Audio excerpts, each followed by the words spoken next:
Now, is June your husband? Yeah. Is he still, he didn't pass away? No. Last week I was thinking, Sometimes I've almost killed I this know, guy, that's, you know? but tell him I said, I always will. like Jay. Yeah, he's doing real well. He I had a heard at real one point- bad bout with cancer. Yeah, that's what I would And scared the hell out of us. But it was the easiest to cure, and he had to go through radiation. And you would not know him if you saw him. He has dropped so much weight. I think he weighs like 150 pounds. And you know, he was up over 200 pounds, actually. And he can't eat anything. Has to watch what he eats because of his throat. But you know what? He gets out there and cuts the pasture and does all the stuff he needs to do. Doing real well. Yeah, where was it, the old Mickey man? I know I have this long, I'm taking better care of myself. Yeah, that is the truth. That's what I feel like. Me My too. wife and I are like, how do we get this old this fast? I know. Oh hell, I think of that every day I get up and my knees hurt. You know. Yeah. No, I'm that way. I've had back surgery last year. Hey, how are you? Yes, one thing after another. Cancer, I beat 8 Oh, you pounds. did. I went for just a mama wellness visit. And the doctor said that the dermatologist looked at that hole in her shoulder. So I went in and they did a biopsy. They called me in the next day and said, "You have cancer." I don't care what kind of cancer it is. If they say You're you have right. cancer, That's right. I Yeah. said, "Do you want me to schedule an appointment next month?" Or he goes, "No, I want you here first thing in the morning." All right, let's call this to order. This, sorry.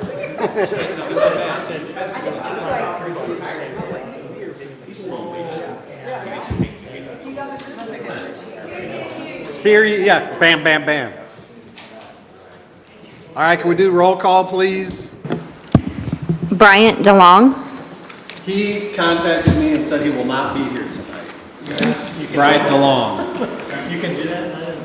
I didn't know. It happened. Don Kramer, Anthony Bologna, Here. Natalie Scholl, Present. Jason Word, James Godwin, Here. Scott Lakin. Thank you. All right, regarding the minutes of our last meeting, do I have a motion on that? Before we get started, can we make sure everyone, I got to remind everyone to please turn your microphones on when you use them. We have had, last meeting, when you get as many as we needed to on your voices, so you want to hear them. And if you can leave them on if you want, it's up to you. But before you speak, please use your microphones. Do we- I move we approve the minutes from last week. Okay. Thanks. All in favor? Aye. Aye. Okay, so there. Next, let's see, we're moving on to public comments. So we're going to be talking about Articles 2 and 4 tonight. And I guess to begin with, we're going to open up, well, let's start with 2 from last time. Oh, do you want to do that before? Okay. That makes sense. We have one public comment that is Oh. unrelated to the topics tonight. Was it from the Online. online? Okay, yeah, so let's do that. Yeah, so And before she does that, what we'll do is our clerk will be reading our public comments each meeting. And what we'll do is we'll keep a running log of those public comments as we go through. So if you ever want to refer back to those, you'll have them. Great, thank you. Okay, the comment reads, I would like to see language added that requires county commissioners to wear business professional attire anytime they are conducting official county business. This is an expectation of staff, and it should apply to all. Thank you.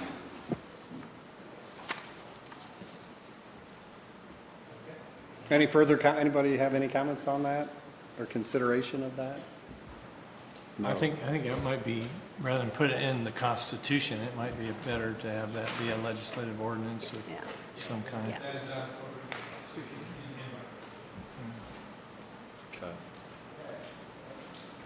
All right, well, then we'll move on. Now, I say that as the only one that wears a tie in the Department of Collection at Jackson County, so take it for what it's worth. All right. I guess we'll, if any attention gets paid to that, how does that happen? Does that get, can that message, or whatever you want, I guess message, can that be relayed to somebody that might consider it on a rule? Distribute that to the county commission. But again, for the Constitution, I don't think it's really appropriate, but we will distribute it to the county commission. Okay, so that'll get. Yeah, we'll take care of that. Perfect, thank you. All right, discussion types, we'll start with 2. Last time, on 2, we actually had a section 3 also, but that's not listed on our minutes. Is that a problem, Kevin? Which, I'm sorry? Last time we talked about tabling section 3.03, powers and duties, until county council can draft the requested language and bring it back to the body for review. Yeah, I'll get that to you guys. So that's not for today, but when, I'll let everybody know when it's ready. Thank you. Okay, so then we'll move on to 2. Last time we tabled, we had discussed 2.08. County council will reach out to other first-class charter counties and get information on the salary of their presiding commissioner. So why don't we start there? Yeah, that was 07. That's 207? Okay, it says 208 in the notes, but we'll go with 207.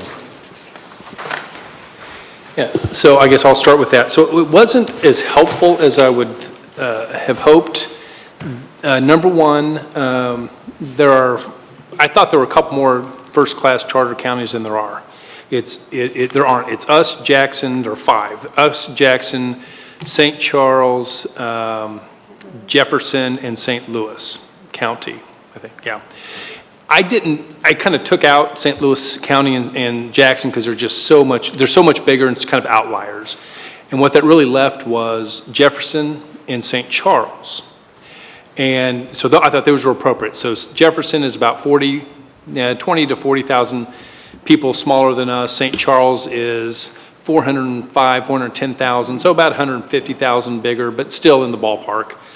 Unfortunately, I'm not sure how much help they're going to be because they both use kind of an county executive system. So, for example, I'll start with Jefferson County.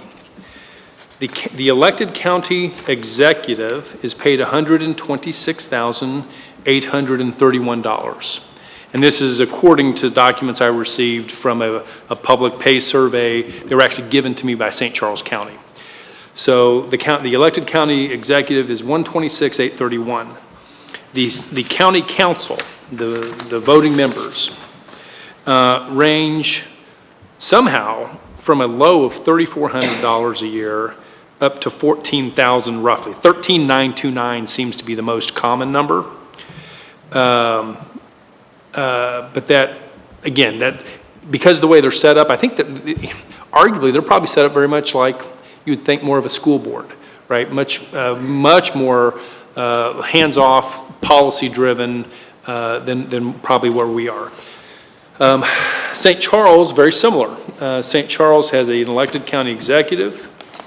That person is paid $187,654 a year and has 2 assistants that are paid over $200,000 in that office.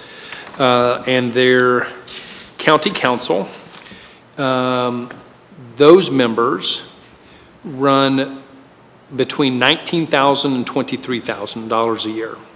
And I think it depends on when they were elected and if they're an odd or even year election.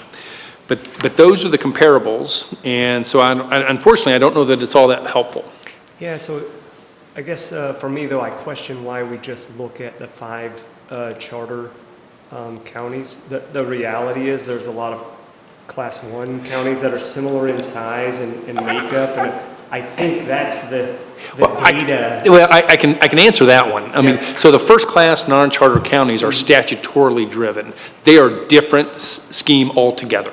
Maybe, but what we're comparing here is when the governing people, all we're trying to compare here is how the presiding pay compares to.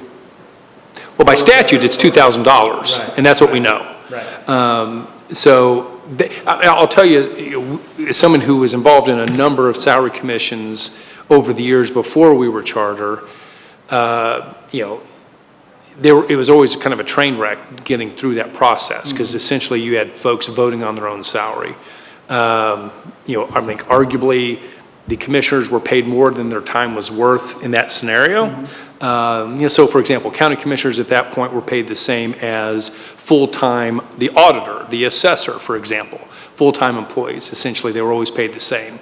I think at least at some point they were paid, county commissioners were paid more than the full-time sheriff, I believe, which was an odd result.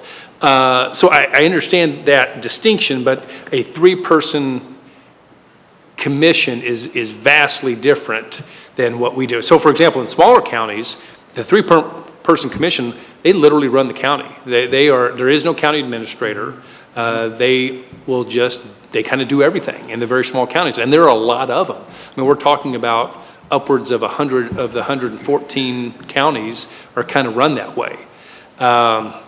Your point is well taken. Yeah. And I think that's what we've been talking about in the past meetings and looking at is class 1 counties that are similar in population, if you will. How is this? How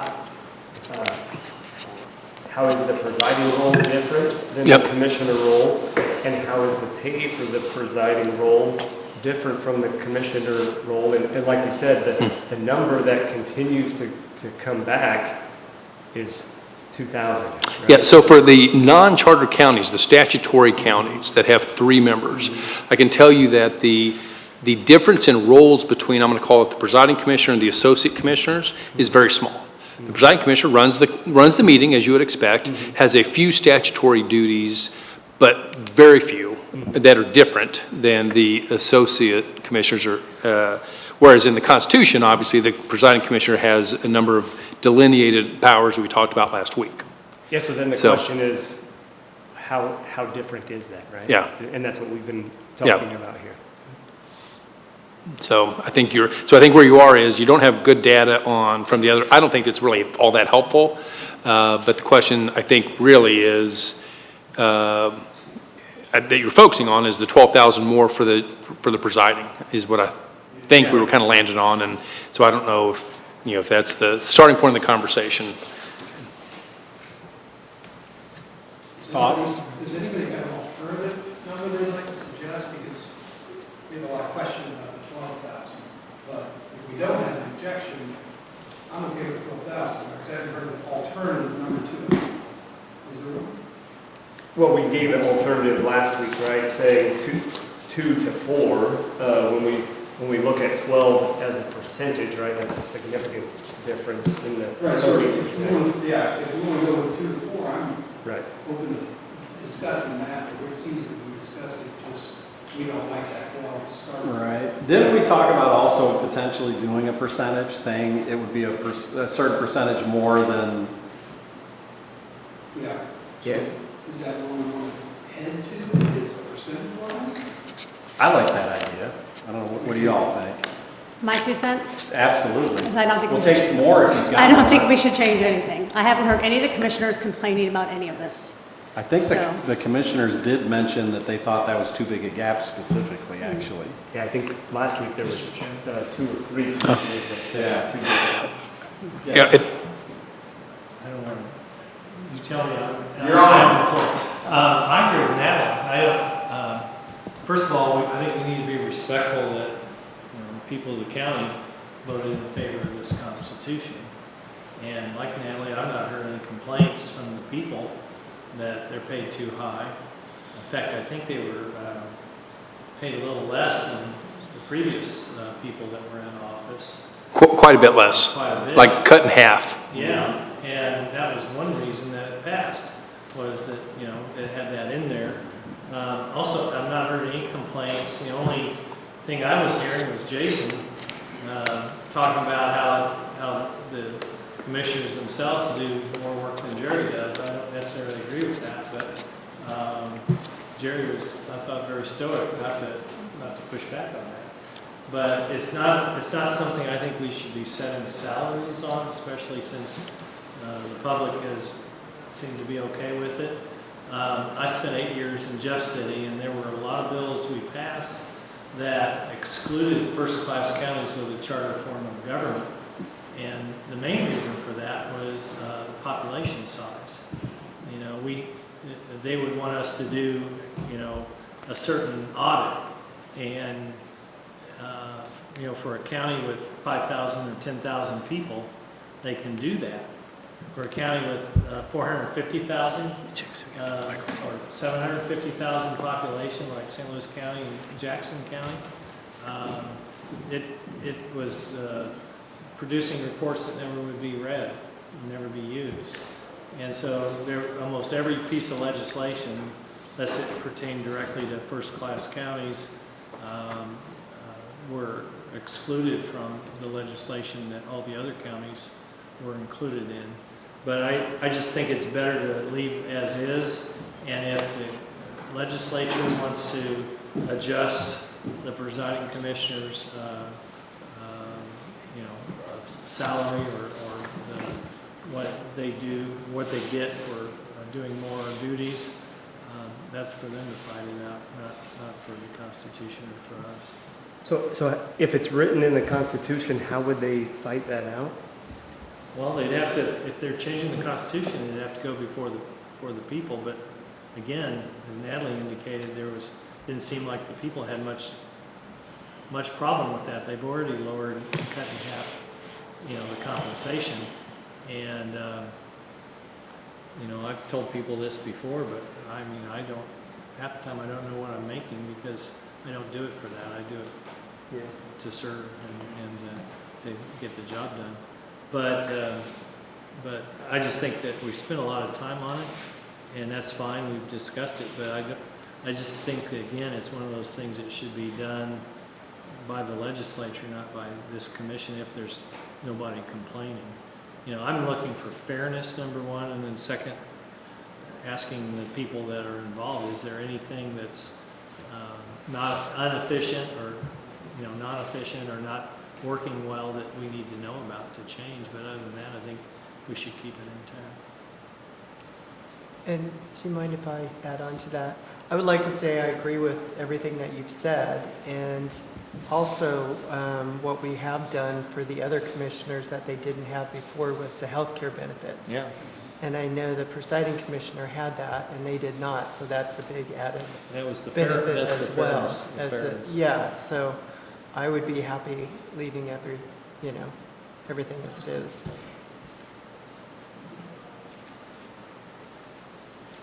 Any other thoughts? Yeah, I guess for me, the same frame of, we kind of heard a bunch of complaints about it, also applies for the healthcare benefits, right?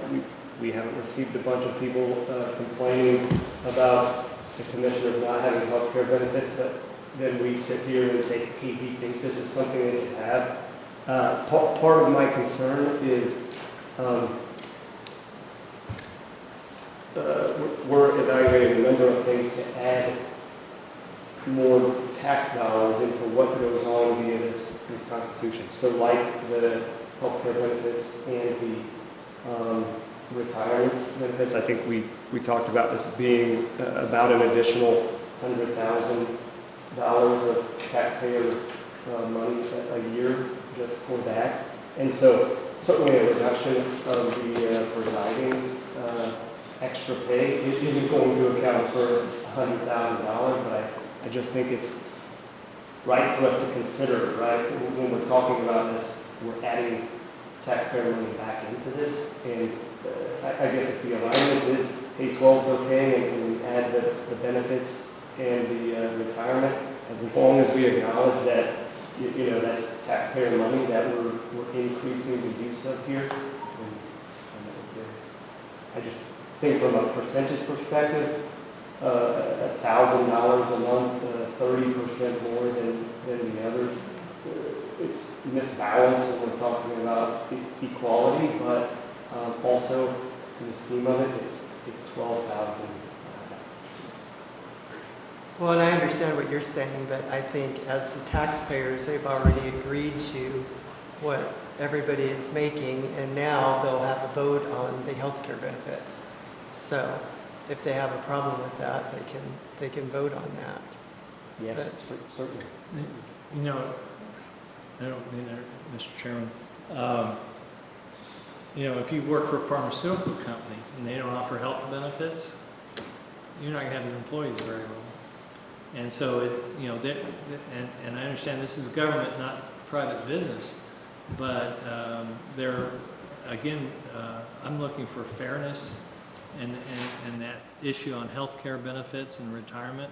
To me, that's a fairness issue. And then anything that's not working that we need to adjust that will make the job easier for these people. Yeah, and certainly don't misunderstand me. I'm not questioning the healthcare benefits, and when we all said we're on board with that before, I too was one of those on board. I'm just using it to just say, hey, as we evaluate each one of these things, this is why we're evaluating it, right? And that turns it, and I respect that. I think that's, it was good that we had discussion, but that becomes a budget issue. And budgets are moral documents. It's a set of your priorities. What are your priorities for the county? Mm-hmm. And I think that should be brought up, you know, up higher on the priority list because I think it's an important benefit for folks. Agreed.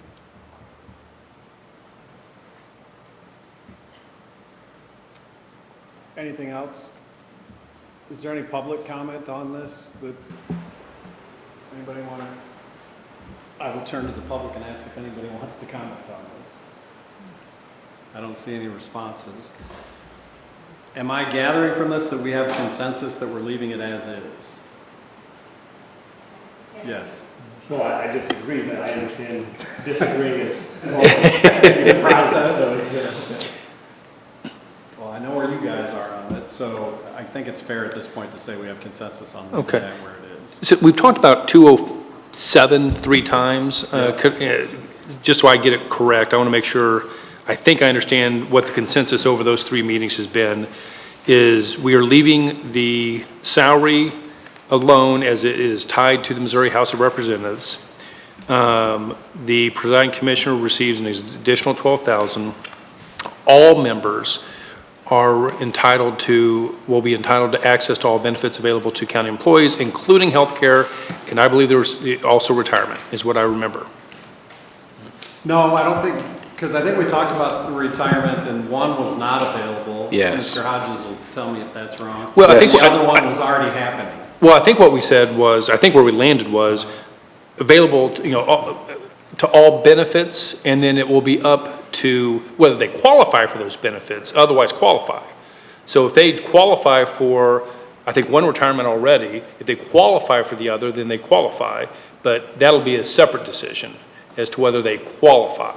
So I think the concept I had was that they would have access, but that would be subject to them qualifying. I thought there was, maybe I'm wrong. Well, that was the one that we said that it takes 1,000 hours in order to qualify for the loggers. For the loggers. And 5 years for vesting. And that currently they are receiving SURF. And I gave all them a memo on that one. SURF was vesting, take 8 years, so you have to be your full 2 terms of election for that one. And then, and that one, the county contributes 4%, the commissioner contributes 2% plus 0.7%. So we asked for clarification on that too. We didn't know if that was 7 or 0.7% is into a 401A savings account to give them a retirement benefit. So, so to do the other one would be, yeah, I'm not sure if we want to put the loggers because I don't think it's an option as we currently. I thought you said last time was it wasn't. I thought it was not an option. It's not an option unless we can show that they work 1,000 hours a year. Yeah, but I thought if we included the language as all benefits available to them, that would cover us going forward. Because loggers may be the option now, but who knows what it is 10 years, 20 years from now, maybe something else, but we still want to extend that option to benefits, right? Or do we want to parse it out? Because I was on the same. That's where I thought we were, Is we were but kind that's of- why it was a little confusing to me, so I wanted to kind of make sure we got it before we moved on. So if we use the concept of access to benefits available, that isn't necessarily guaranteeing them loggers. It just means that they are available for consideration depending on what logger standards are at that moment, what the requirements of their job are at that moment. Now, the problem you get into is they don't punch a clock, so we can't have a commissioner saying, hey, I worked 1,100 hours, I want loggers, and another commissioner says, okay, I only worked 600. You know, they don't punch a clock, they don't track those hours. That's not reasonable for the job.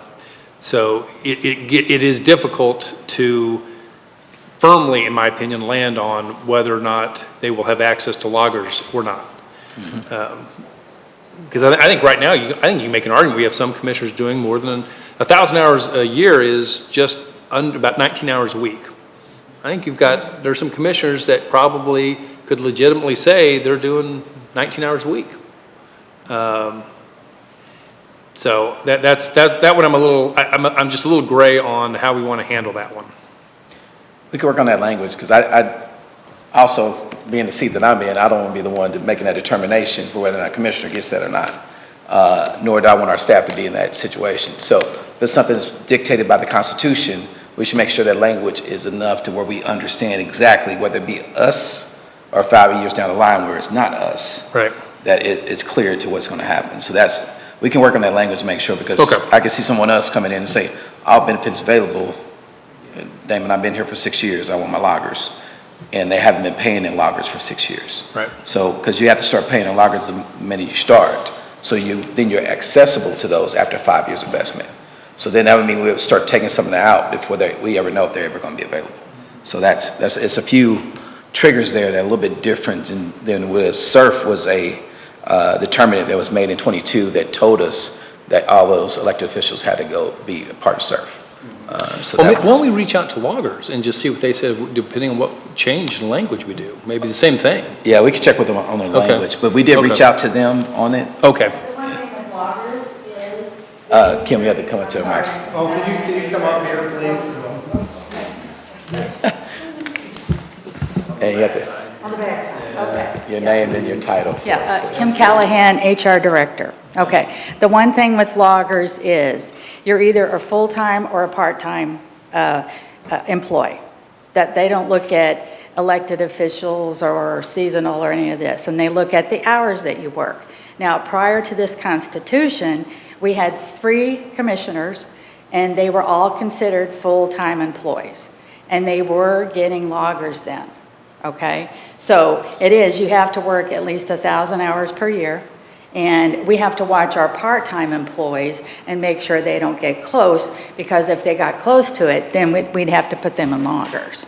So prior to the Constitution, they were, so we have a couple of the commissioners that are vested and that worked here a while. You know, Megan worked as the clerk for quite a while, so she is already vested. Of course, she's lost the time now since we've changed this. So I have a question for you. So you say they were considered full-time employees. Yes. How was that measured? I mean, when you say they were considered what? Right, because that was put in as an elected official. Those 3 commissioners were considered, that's just the way they were put in. That's the way we were So told. it's not like there was a measurement of their 1,000 No. hours, just No. like there's currently not a measurement of Right, hours. like our part-time people, we can track them because they have to clock. And at the time, previously, we did not clock them, but we had 3 commissioners taking care of the whole county, whereas now we have 7. So, but I think they all still do as much work. Going back to Kevin's question, Kim, Yeah. did we get any communication from loggers regarding that, or did they? Yeah, we spoke to them. Okay. Because you wanted to know about elected officials. Do they Yeah. have something? They're like, no, you're either a full-time employee or a part-time employee. And once you get 1,000 hours, you're vested. Now, how we track them, that I'd have to check with them. Okay. Because when they were commissioners for years, they were vested in loggers, and there wasn't a question. So I guess that's something I could reach out to loggers specifically to say, and they're looking at if we put someone as a regular full-time employee, that they're going to make the 1,000 hours. So we're guaranteeing, hey, you're a regular full-time employee, you should be working 40 hours a week. So that's probably, but I can confirm that for you. Okay. What we'll do, going back to your question, Kevin, we'll take the language, verify that with loggers, and then Okay. come back to you guys with that. We can do that within this Okay. next 2 weeks. Okay. All right. All right, thanks. Thank you. Because part of that, we don't want to make it convoluted, because going forward, you have your constitution as to what you have now. So even though that may have been your past, going forward, you got what you have right now. So so we'll make sure we go to them and talk through that. All right, thank you. Okay, so with that, I think we're ready to move the other section 2 item that we tabled was 2.05 for term limits, and the Honorable Scott Lakin was going to do some research. I have the research, and my recommendation is we do absolutely nothing with it right now because it is in the Constitution. And if we do anything with it, it should be separated, I think, from the work that we're doing. But these are, I outed myself saying I'm against term limits. And I got the evil eye from the chairman here. And I foolishly said, oh, let me look into it and I'll give you some ideas on why I'm against it. And anyway, I have put together some ideas. I don't even recommend that we discuss it tonight, but it's something that you can look at and consider for the future. No, I didn't.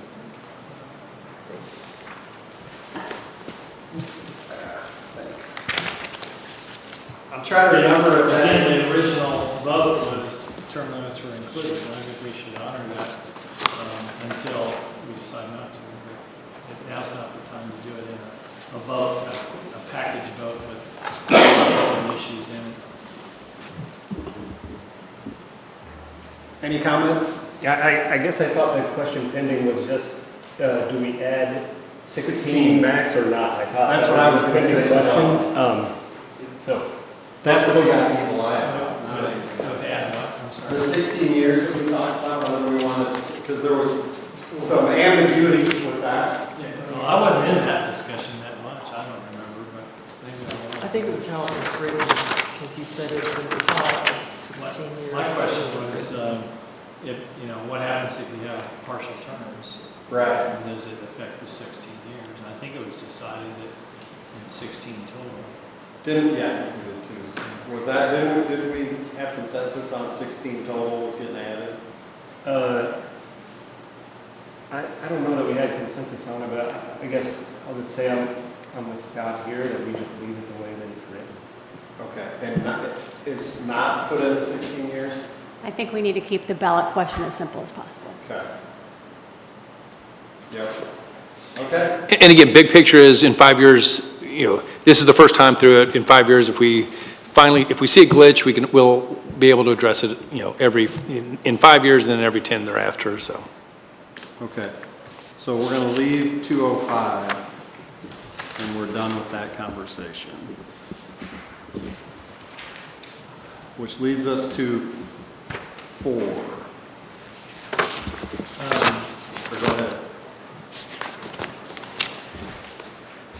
I don't know if we discussed it or not, but a couple of the things under the duties of presiding commissioner. Which sections are you talking about? 208. 208? Go ahead. I don't know what the definition of events is. Apparently, Jerry, you're supposed to go all the events. But are they your events? Are they someone outsider events that you're invited to? Scott, I'm sorry to interrupt you, but your 208 section what? Which letter? This one was D, D? as in dog. Okay. It 208D. just says Jerry's supposed to go to officiate and preside at all meetings and events. Well, you might be invited to the event, but you're not supposed to officiate. That's someone else's event, that kind of thing. So I don't know if we want to tighten that down a little bit. It's not open for public comment yet, so I didn't want to intrude. Whatever point. No, but that was one of the things. The other thing on the board and commission appointments, it says that Jerry, as presiding, is supposed to consult with the county administrator. What subsection? I. Yeah, if I recall, this is the one that Kevin is working on new, yeah, Where I thought we landed, we were adding a new section. a new section after 2.1. Yeah, the only thing I said is, should consult with not only the county administrator, but the legislators before you name. We had a discussion on that, a long discussion, and I think you're doing it anyway, but according to this, you only have to talk to Damon, and you can appoint anybody you want. And it would flow better, and it would be easier to pass. And I think we were talking about, you propose it and then have like a 2-week period where people look at What- it and can, not reading the resume for the first time when they come to the meeting on. I'm sorry. I thought we landed on, we're removing 208I for now, and completely removing that was the consensus I heard, and that the new approach will be that it will be basically brought up by the county commission as a whole. And voted on. Right, And so that let's use the word nominating. The nominating authority has changed from singular with the presiding commissioner to collectively the body. And then what would happen is the body would take nominations at a public meeting and advance those nominations for vote. Correct. What I thought there was a consensus that I What I was heard. hearing was from the legislators was they show up at the meeting and they have a resume of somebody they've never met before, they don't know anything about them, they haven't had a chance to talk to them or know what they look like, that kind of thing. So we were trying to, put some space there so that, Jerry talks to the other legislators, provides the information, and then a couple of weeks later they approve. And I certainly heard that as well, but I thought what we landed on was the completely different approach, which is it's no longer presiding commissioner making nominations. Completely changed it, is what I thought we landed on. So if there's a different consensus, I'm happy to.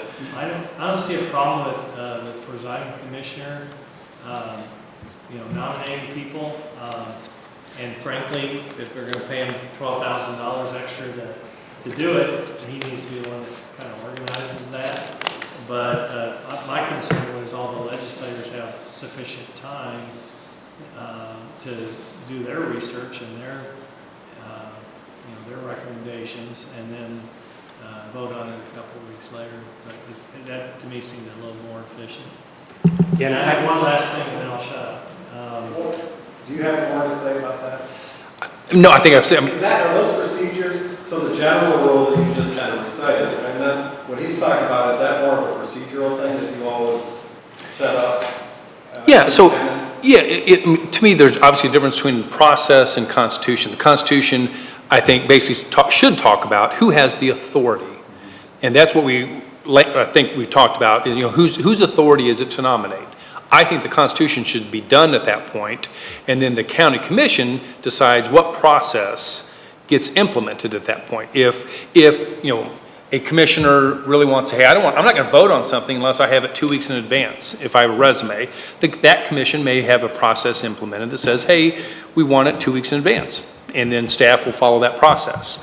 But to me, that process doesn't get put in the Constitution. That's too rigid, in my opinion, for the Constitution.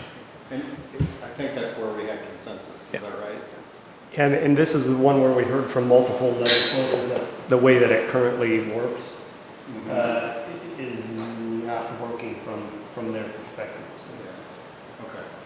Did you have anything else on that?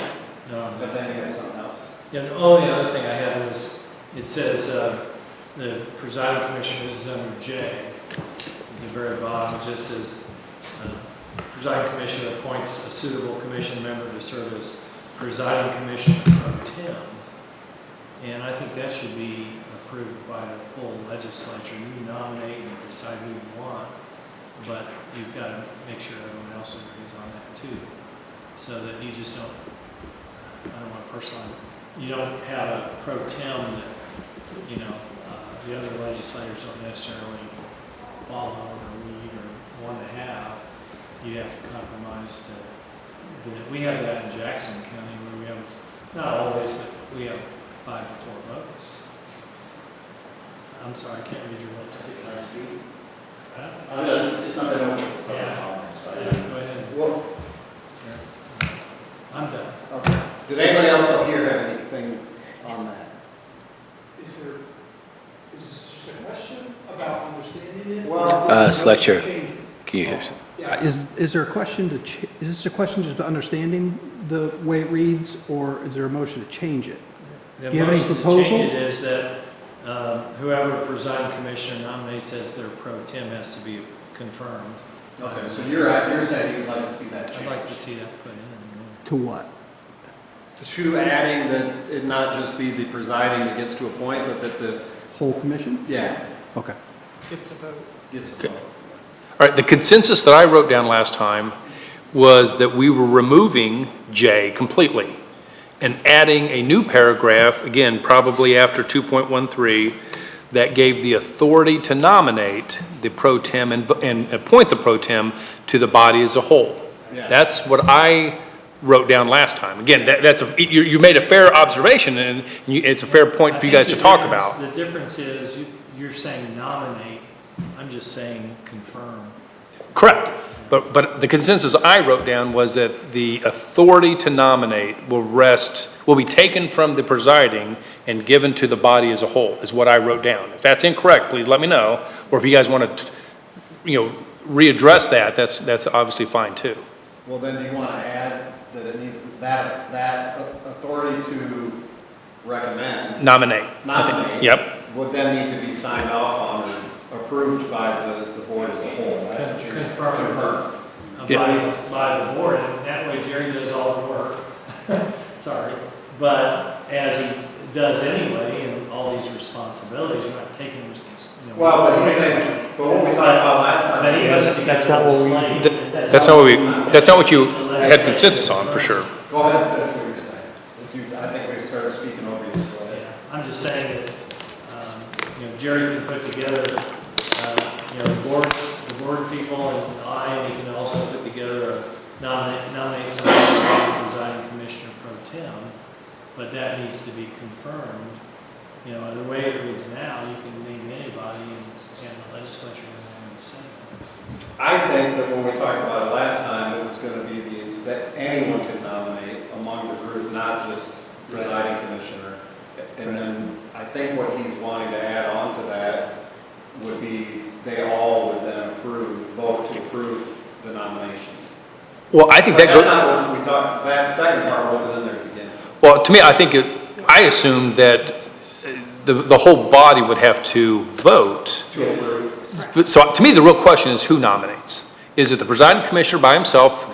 And I think where you're leaning towards either A, presiding commissioner nominates, whole body approves, or whole body, anybody can nominate and whole body approves.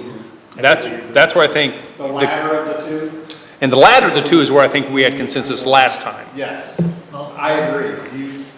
you're talking about I, right, not J? We're talking about both, yeah. Because under J, he can appoint a presiding commissioner pro tem, he can leave the county, and that pro tem has never been voted on once. No, it runs the county. Yeah, well, Scott, I think we understand that, but at 2 meetings ago, we agreed that the way that it's written now isn't the way that it should be. And so we asked Kevin to update the language, to remove it from the presiding and make what he mentioned, nominations by the whole and agreement by the whole, right? So what you're seeing here won't stay. Yeah. I just think it's and this isn't something that I'm gonna fall on sword for, but I just think it's smoother, and what you're doing is taking a duty away from the presiding commissioner, which we're paying him to do, and giving it to Damon to, solicit board nominations to put it together, because you're taking that duty away from Jerry, I think. Can I add some? If you can get a I was going to say, Chairman Maloney, do you mind allowing them to speak to how they did it this last time? I think that would help clarify, because I agree, I think the way it looks like is Jerry selects, and then it goes from there. I mean, presiding commissioner, sorry about that. Maybe allowing them to speak to how that's done currently, Yeah. and then I think that would give you some clarification how it is go Yeah. forward. And it says appoint, the presiding commissioner appoints after consultation with the county administrator, but he doesn't have to do anything the county administrator says. He can appoint Not on this. anybody for the boards and commissions, but under, what we're suggesting is that the legislators, have time, number one, to look at it, and number two, they have to consult with the legislature as well before they vote. I felt like we had already got consensus on all that. And I'm going to get to you, but I thought we talked about this a couple meetings ago and had a consensus that that's what we were doing. We did. So we kind of revisited sections. Yeah. We had consensus on E, I, and J. That Correct. would be rewritten. Correct. Is that what you had? That's exactly what I have. So I don't know that we need to have this conversation any further than this, unless we just agree we're going to reopen the whole topic. I disagree. Does anybody disagree with that statement? Okay. I think maybe we have a consensus over what you're saying. That's fine. All right. I don't want to, we've already reached consensus on the subject, so I don't necessarily want to reopen the whole discussion. Unless we think. Oh, I agree. I think after you get your language, then you can, then after that, you may have discussion regarding that one. But after that, once you get your language, then you have a better idea what you're looking at. Yeah. All right, we're moving on. Jerry, did you have something to say on that? though? I do definitely. Go ahead. Thank you.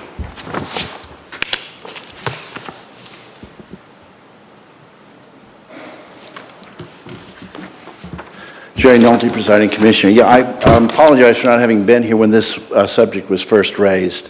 One of the things that jumps out at me immediately is that if the nomination comes from anyone on the commission and then it comes up for a vote, I still don't have a vote.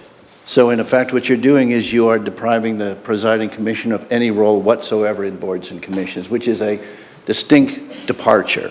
That is a very distinct departure. Now, if as a trade-off you want to go ahead and let me vote, or I should say presiding commissioner vote, that's a different thing. But right now, the way this was constructed, my understanding the first time through was the trade-off was to allow the presiding commissioner to do the nominations and then have the, and not have the vote. So under these circumstances, I have no vote whatsoever on those absent a tie. Unless there's a tie. Unless there's a tie. Absent a tie, I do not have any vote whatsoever on this. We just actually put a procedure in place in response to some of the concerns the commissioners had, and we've not really had a chance to try it through. One of the things that we had been doing was giving the commissioners basically 10 days to 2 weeks, somewhere in that range, to look them over. However, when we did our switch over from old administrator to new administrator, that kind of fell through the cracks a little bit. And I think that is exactly what we ought to be doing, is giving everyone that amount of time. Let me just, Please. for brevity's sake, are we all on board that we should have them all vote on it and not just the tiebreaker vote? If anyone can bring a nomination, Anybody should be able to vote on it. anybody should be able to All vote right, on do it. we have consensus on that? You guys agree with that? I think the presiding commissioner should vote on everything. I'm sorry, let me correct myself, but yes. With regard to this topic, Yes. I think we have consensus. Okay, so is that, Yeah, the thing is, we're talking specifically about this, but the compromise was put together largely to not allow me to vote on, presiding commissioner to vote on anything, and the exchange was the nomination process for boards and commissions. okay. So on this subject, we'd like to add to our previous consensus that they all would vote, not everybody except the presiding. Kevin? On just this topic? Yeah. Is there a consensus on that? Are you talking about I and J or just J? Just the pro tem, Yes. not boards? I think we were just talking about Jay. Okay, I think he's not talking about J.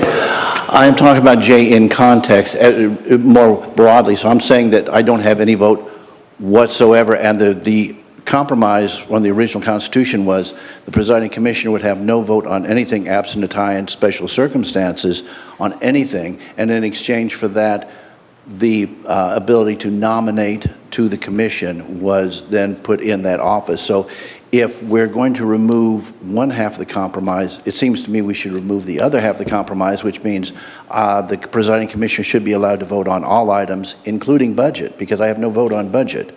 So what was surrendered from the presiding commissioner position for that nominating process was a very, very broad-based ability to vote on virtually almost nothing. So that was the original. Now, if we want to vary from that original compromise, that's certainly the ability for this body to do. But I just wanted to give it a bit more context, and I do apologize for not having been here for that first meeting. But that's something that I think is very important. Otherwise, what is the point of me? All I'm doing is swinging a gavel. Then what's the point of me being here? Also, as far as the way it actually functions, I do consult with the administrator because that is constitutionally required. We also, during the monthly pro tem meetings, we talk about nominations. And for example, today, and I just talked to Damon about this, we have a possible vacancy coming up on one of the boards and commissions. I said the board had come to me with a nomination or a name that they would like to see, and I said, keep an eye out for this nomination because they're going to be submitting that. I think it is Jerry, only. Can I interrupt you just for 1 second? Yes, sure. Do you have the Constitution right there? I have bits of it. Okay. I just want to clarify, because you said that you're talking about point J, but I really believe you're talking about point I. Is that correct? I didn't know that I had, let's see. I think he's talking about point 1, or A, excuse me. I think he's talking about voting in all situations. Yeah, I'm kind of, as far as spilling over the whole thing, because these points all kind of build upon one another. So I'm talking about, I guess, a 2.08 in its entirety, because when it's like a Jenga thing. If you pull out one block, what happens to the rest of them? So that's kind of where that's the direction I'm going. Yes, sir? If you were allowed as presiding commissioner, and first of all, I think you do more than just swing a gavel, and I hope. Could you go ahead and a little louder? I hope you believe you do more than just swing a gavel, but as your role here. But if we were to remove or add you to be able to vote across the board on anything, would that jeopardize your deciding vote for a tiebreaker? Would we need to remove that? I would not. Not necessarily. Yeah. That's the same thing. And that's a slightly different nuanced subject. So the question would be, and it came up under the old statutory framework, and that's this. If there was, say, on a 3-commissioner board, say one commissioner was missing, we had 2 commissioners, we could therefore proceed with a quorum, and there was a tie vote on something like that, the presiding commissioner's vote would count as the deciding factor. So that was in the old regime, that was under the old statutory, and it's still, I assume, statutorily valid for non-charter counties. So whether we would put that in there or not, I don't know. I don't know if you've all had a chance to even consider that particular nuance of it, but that's kind of the way it works. I think we have to be also kind of careful because we've ended up with an 18-member under that regime where any nominations could be made by any commission. We ended up with an 18-member aviation board, which was insane. And it took us this long to kind of straighten all that stuff out. But please go ahead, Scott. I'm sorry. No, it sounds to me, but I don't want to put words in your mouth. Does it bother you that you only vote if there's a tie?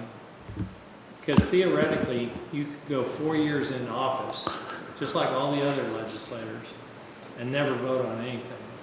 And then you're up for re-election, and voters are like, where does he stand? There's no voting record. And that's why I say that I'm for you voting on everything, And there shouldn't be a lot of 5-4 votes or 4-3 votes or, whatever in there, but occasionally there will be. But I wouldn't have any problem voting, one way or the other on all these issues. If I was, presiding commissioner, I would never be. I'll put that in. Yeah, I mean, I am an elected commissioner, but without a vote. Like I say, that was the trade-off, and as far as does that bother me particularly? Sometimes it does, sometimes it doesn't, it just sort of depends. However, I will tell you this, I signed up under those circumstances, so I have no reason to complain that I don't get to There was no other vote. circumstances to sign up under. Yeah, in other words, I agreed to what was written here, so I've got I've got nothing I'm going to say that, it's terribly unfair. That's not the case. If I didn't think it was fair, I shouldn't have run for the office. This is one of those cases I mentioned earlier that, we're looking at fairness, we're looking at things that aren't working. And I just think this is one area that's not working as well as it could because you described it really very well. That, I have to nominate all these people, but I don't get to vote on any of them. And I'm assuming that legislators can nominate, once you present your slate of candidates, it's not an up or down vote. They can nominate people. They cannot. My understanding is, and a counselor could tell us, my understanding is, say I nominate Joe Smith, and a commissioner would like to do a substitute motion and put in Jill Jones.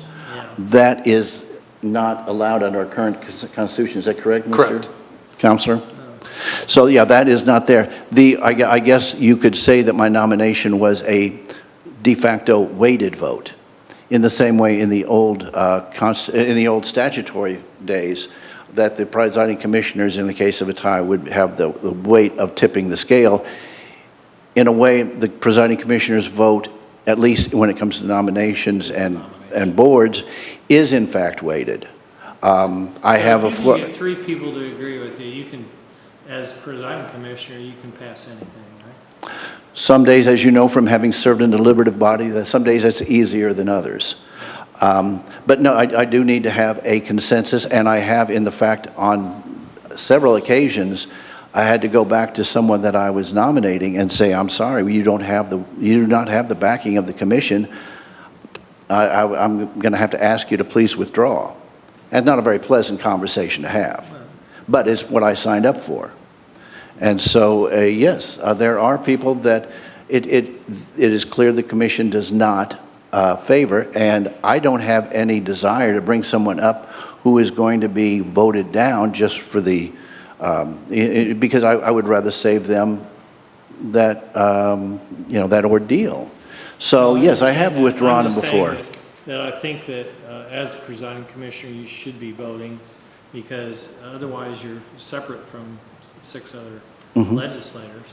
But I think you should vote on everything just so people know where you stand. Because again, the citizens and the voters, that's a big part of voting, is not disenfranchising somebody that said, well, I got to vote.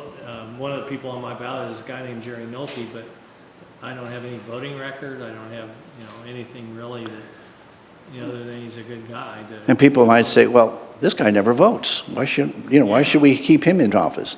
So there are both sides. I guess what I'm saying is, this was the compromise I signed up for when I ran for office.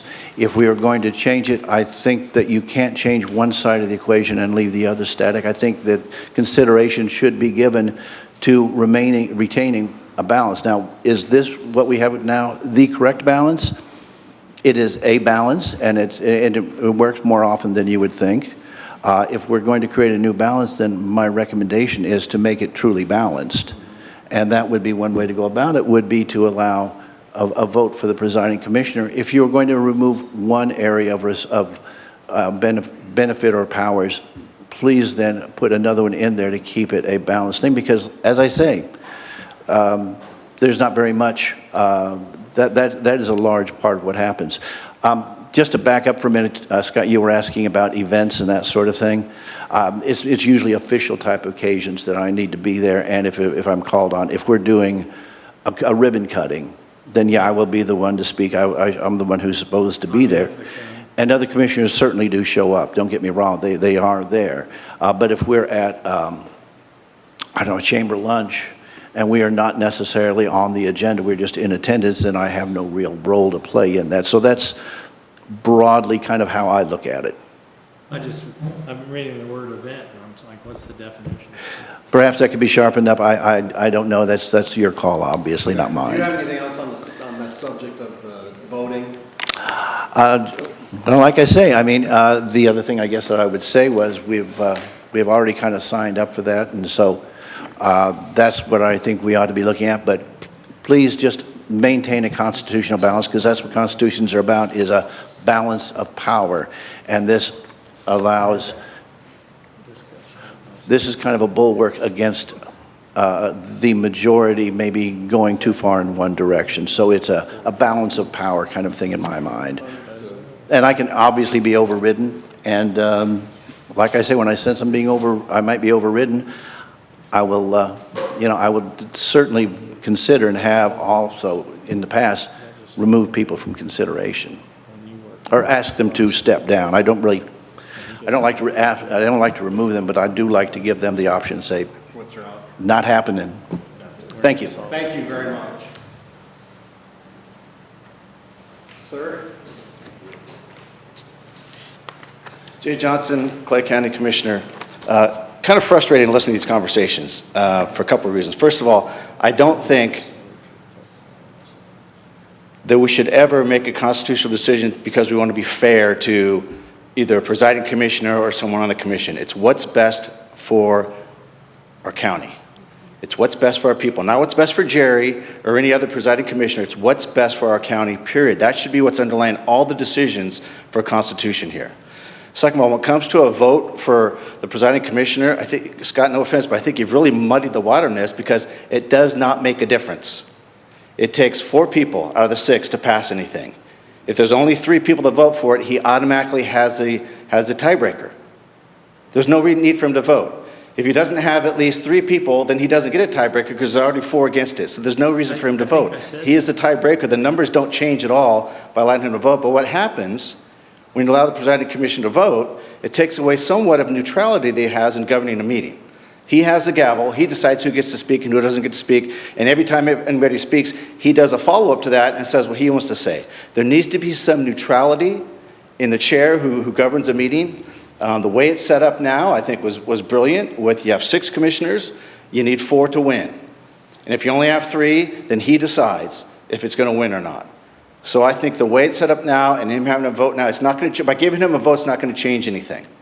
It's not going to change. It might make him feel better. It doesn't change anything. I wouldn't mess with any more of the Constitution. You have to. He gets the tiebreaker. He gets the 4th vote. If there's 3 already voting in favor, he gets to be number 4 if we need 4. If we don't have at least 3, well, then his vote wouldn't matter anyway. So it's, being the tiebreaker, it's not going to change anything by saying you get a vote. Now, as far as I and J in that same section, they're 2 different things. One has to do with the pro tem, and the other has to do with appointments. Here's another issue. I think you have to do what's best for the county, not best for any presiding commissioner, or any person, or anybody on the commission, and that is this. When it comes to nominations, by letting just one person nominate people, you give all the power to one person. And if the rest of the 6 commissioners who are elected to run this county, if they don't like it, the presiding commissioner could say, so what? I'm only putting this person up. And if we say, no, we would like to see this, if all 6 say, no, we'd like to see this person up for nomination, he could say, nope, I'm not putting that, you vote on mine, or I'm not putting anybody up. It puts all the power in one person. When you get political games that start to get played there. And you don't get the full commission that can vote on that. So by allowing the full commission to say, you know what, we all get a chance to nominate someone, and we'll all pick the best person who we think should be. 4 people have to make that selection who we think would be the best person. That's why I'm a big favor of saying, you know what, everybody gets to nominate, and the whole commission has to approve whoever wins. The idea that Jerry said, well, you end up with a board that's has so many people on it, that has nothing to do with nominations. That's just muddying the water with that kind of nonsense. It has nothing to do with the nominations. It's how many people we assign to each board. Some of those are governed by state law, but we only nominate the number of positions, we only vote on the number of positions or people that are vacant. If we've got 1 vacancy, we choose 1 person that we vote on out of all the nominations, they fill it. If we've got 2 vacancies, we pick 2. It doesn't cause the board to get any bigger or unwieldy or anything like that in the scenario that you gave. That just makes no sense at all. As for the pro tem, I think it should work the same way. I think right now, I think most of us on the commission will say if the presiding wants a particular person on the commission to be their pro tem, that's fine. It's not that big a deal to us. The way it's worked in the past 3 years, I think every year Jerry's picked a new presiding commissioner. I can't remember if we all voted on it or not. I think he just picked it and nobody really cared. But at the same time, again, we don't think about the commission now, we think about down the future. If we're worried about some kind of political things being played, it's like just, let's make it so that the entire commission can have a say on this. The idea is that we have a commission that works as a team. That's really the issue. We're in a commission that works as a team, and no one person, whether it's the presider or anybody else, has all the power. One person with all that power to decide, hey, this is who you're going to vote on. If you don't vote on them, I'm not giving anybody else to vote on. That shouldn't be played like that. It should be, I think the presider should be able to put a name forward, but so should other people if they think there's someone else that's better, they think there's some kind of games being played behind the scenes. Again, as far as the pro temp position is concerned, I don't think that's been an issue in the past, but you have to set this up for the future. So my recommendation, highly recommend that it stays the same way with votes. The presider gets to break the ties, because changing that doesn't change anything anyway. And why mess with the Constitution more than we need to? I think that nominations for any board position should come from the entire commission. That's been a problem. If you've watched the last couple of our meetings, you'll know that's been a problem for us. There's some behind-the-scenes procedural things that are being addressed. As Scott mentioned, some procedural things that we're talking about aren't part of the Constitution, about when we get resumes, applications, that kind of stuff, who sees them. Actually, I think Brandy and our administrator put together a nice package I think we're going to be rolling out pretty soon that basically helps deal with that, to make sure all the information, communication is being done with commissioners, that kind of stuff before a vote. So that's all going to be taken care of regardless. But I really think that we should allow all the commissioners, if they have a name to bring forward for a special board or something, they might know somebody, might know somebody that somebody else doesn't, or quite frankly, let's face it, when it comes to nominations, a lot of times there's politics involved, and say, who contributed to my campaign? And I'm going to nominate people to contribute to my campaign, kind of thing. And there's kinds of checks and balances in place when you let the whole commission nominate instead of just one person. As far as the pro tem, I don't think the pro tem is as big a deal, at least not with this commission, but it could be in the future, and it might be wise to put in there, hey, the whole commission gets a chance to nominate. As far as I'm concerned with this commission, anybody Jerry wants to have as his pro tem, I'm fine with that, but that's just my thoughts. Any questions of me? Questions? Any questions? Thank you. Thank you. Just to be clear, what we previously had our consensus on was essentially that, correct? Correct. Okay. Correct. Is there any other public comment? I don't see any, so I'm going to throw it out to the commission. Do we want to just stick with the consensus that we already agreed to 2 meetings ago? Looks like the north side is all on board. What do you all over here have to say? Just to clarify, so what I'm hearing, and I'm just going to relate this back to the police department. So we have the chief who appoints her deputy chiefs because she's working closely with them. But what I'm hearing is giving everybody the same power as what the chief has versus having somebody over the whole thing. Just for boards and commissions. So then why do we have a presiding commissioner? I guess that's where I'm confused. He has all. And in the future, I mean, the voters get to decide if they like that presiding commissioner, and if they don't, they can vote them out, or vice versa, the commissioners. But if everybody has the same power, which it sounds like that's what we're giving them, then what's the purpose of the presiding commissioner? Come on back up, please. And I guess I'm missing something here because I'm like, Can you speak to that question in particular? Yep, Jay Johnson, Clay County Commissioner. So what's the role of the presiding commissioner? And the presiding commissioner is basically the team leader. He runs our meetings. That's his role, is to run our meetings. And it should be a team leader behind the scenes and kind of get us all on the same page for whatever issue it is. He's the one that he's the face of the commission. He's the one that makes the public, a lot of the meetings, when it comes to the what's it called? The state of the cities, state of the county, whatever. He's the one that speaks on our behalf. He chairs, or he is involved of some of the boards and commissions, such as Mid-America Regional Council. It requires that the presiding commissioner is the one that sits on that board. None of the other commissioners do. He sits at that board. There's a couple of the boards that he sits on. But the flip side of that is by allowing only one person, it allows corruption. That's really what it does. It allows corruption and political games to creep in.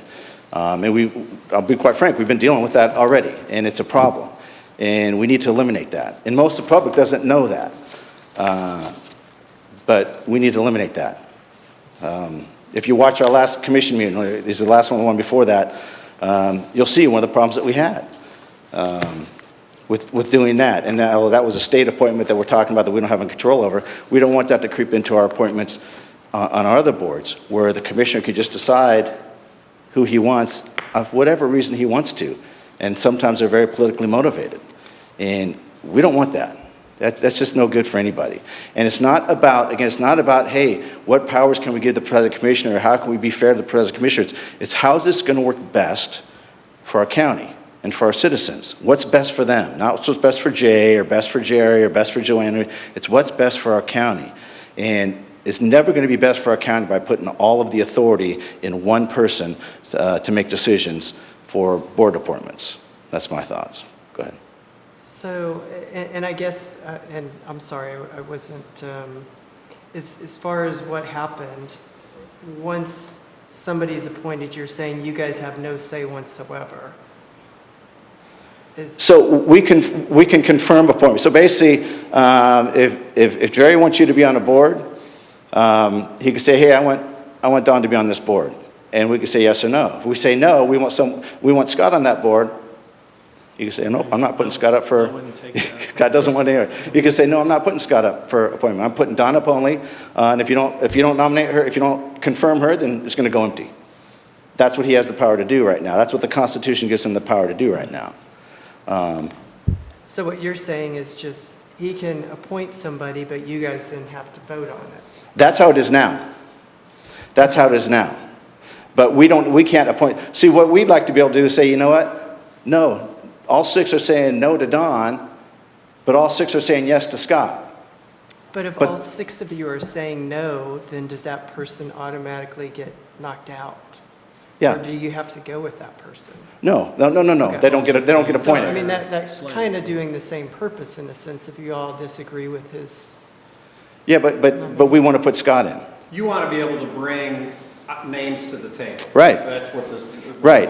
Because that avoids political things, you know, because Jerry appointed you because you donated to his campaign. I'm not saying, this is just hypothetical. Jerry donated you because you donated to his campaign. But Scott has so much more experience, a resume that's just impeccable that you don't even come close to, but he doesn't care about Scott because Scott donated to my campaign instead of his.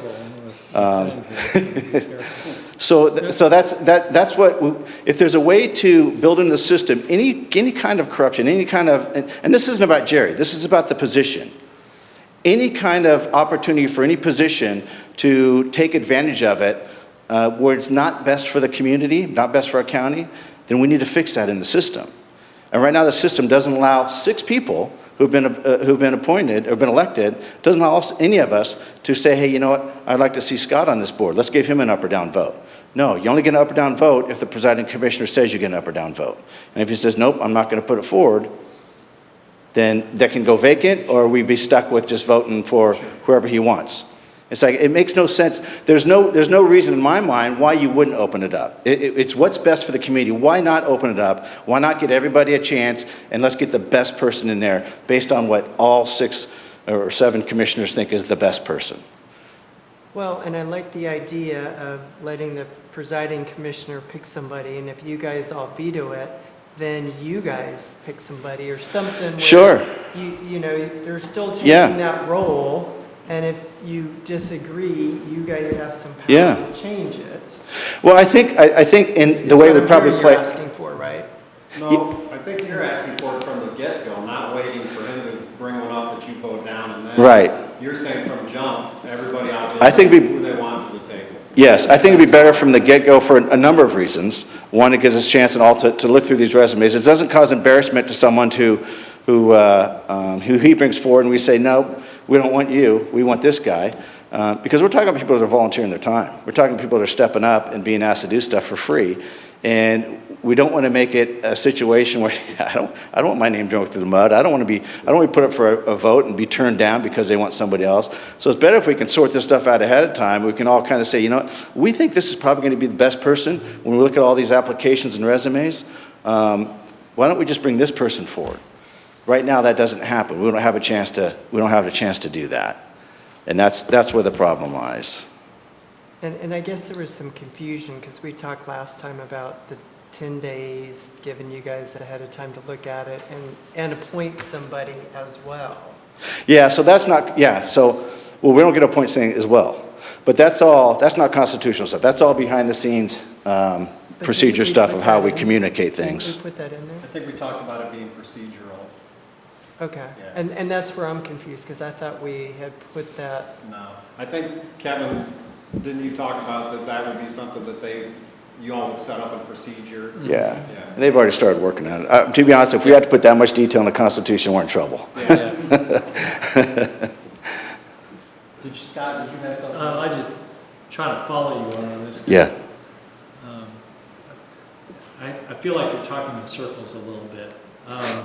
All I was doing was addressing the issue about we get it handed to us and we have to vote on it. I've never met this person, I don't know what they look like. Yeah. And so all I was doing was two small things in I and J, and that was the presiding commissioner, after consultation with the county administrator, and all I did was insert "and legislators," trying to build that consensus before they have to vote on it. And then in J, we've got a pro tem being nominated. We said the current presiding commissioner changes the pro tem every year, but it's still never confirmed. It's named by the presiding commission, but never confirmed by the legislators. And this is a person that could be running the county if the presiding commissioners, at the National Association of Counties are out of the state. The pro tem could be running and making decisions on behalf of the county, and nobody's confirmed them or approved them. So all it would do is include legislators in the discussion prior to nominating the slate, and then number two, confirm by the legislature the presiding commissioner pro tem. That's all. Yeah, so a couple different things there. First of all, so you're talking about having approval by the rest of the body for the pro tem. Sure, I think that was already part of it. But what you're doing is what your suggestion is going back to the way it currently is instead of what was recommended before. And you're saying still let Jerry be the only one, or the presiding commissioner be the only one that can nominate someone to a board. After consultation with both the county administrator and the legislature. And keep in mind, he has to build consensus to get the number of votes necessary to get that slate of candidates. So no, he doesn't. He can just say, hey, this is my nomination. That's what the consultation could be sometimes, is, hey, this is my nomination, just so you know. Well, that's a possibility, but I don't think that would fly too well with the legislature. They would say no. I'll be a yes vote if this person instead of this person. And done ahead of time in consultation and Go back and watch a couple of our last meetings. You'll see why this is such a problem. It's not working like that. It just doesn't work. It's an issue, and there's other qualified people that some other commissioners want to see on boards that aren't even getting looked at, apparently, aren't even given an up or down vote. And I don't think that should be, in the Constitution. I just think that it has to. It should be said that the presiding commissioner has to consult not only with the county administrator, but with but consult doesn't mean anything. Consult doesn't give consult still means he makes the decision. You're still leaving that one decision with one person. I think that's where the problems lie. You leave it with one person, and you leave all six of us out that we can't nominate, even though I got the greatest applicant who wants to do this job. But nope, I don't want to talk to that applicant because for whatever reason. That's not what's good for the county. That's not what, if we got a better applicant, why not give an up or down vote? Why let one person? Okay. Here, I think at this point, not to be rude to anybody, but I think we get, I think we all understand your points, and I think, Scott, you voiced your opinions. So unless you have a different, okay, thank you very much. Okay. I'm going to ask the commission again if we want to stick with the consensus that we've already reached previously on those two, on I and J. I see at the end a thumbs up. I'm a Yes, yes, yes. How about you guys? I'm a yes.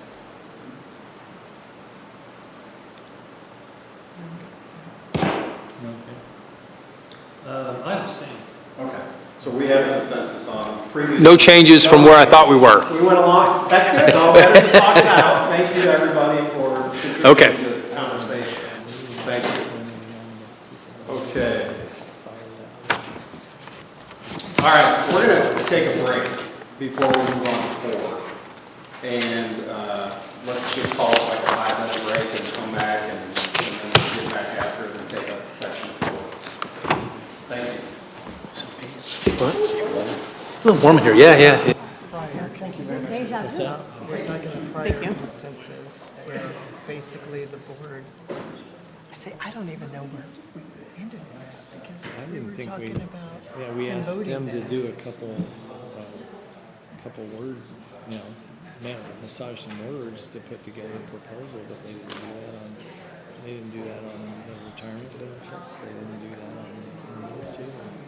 So I'm really unclear on where that is left at.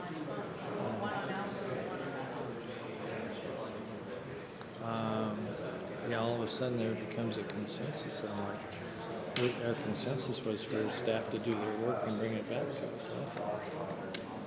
Not consensus on the language. We haven't seen the language. Yeah.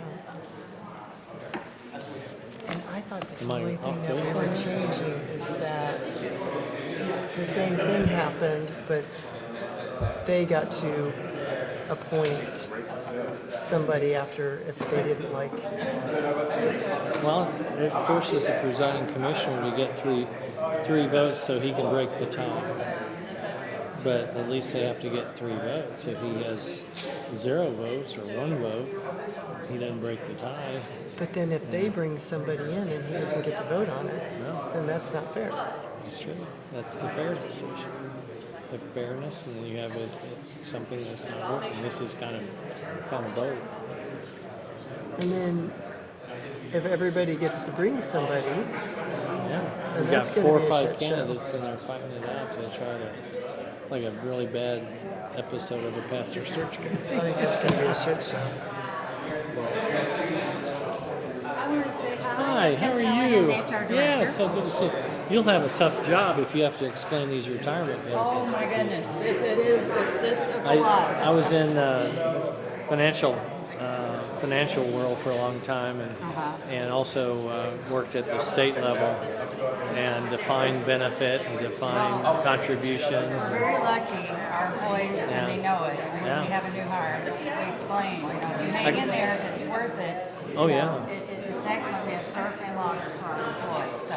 You know, I'm at the age where I'm not trying to build a career or anything. I'm just trying to help people. Yes. And I started work 2 years ago at Jackson County. I'm the Okay. director of collection there. Yeah. And I just casually mentioned to my wife, she retired 3 years ago from the school district. And I said, you know, honey, if I'm there 5 years, I'm vested and I get another pension. And she got all excited. And I think if I were to die in my sleep tonight, she'd will me in for the next 3 years till I got my years in. But no, it's you know. The other thing, I'm the former insurance commissioner for the state of Missouri. Yeah. And when the tornadoes went through, I was up here and over in Gladstone and that kind of thing. Oh, But, kidding, yeah. but it was funny because I've worked a lot of my adult life on healthcare and healthcare reform.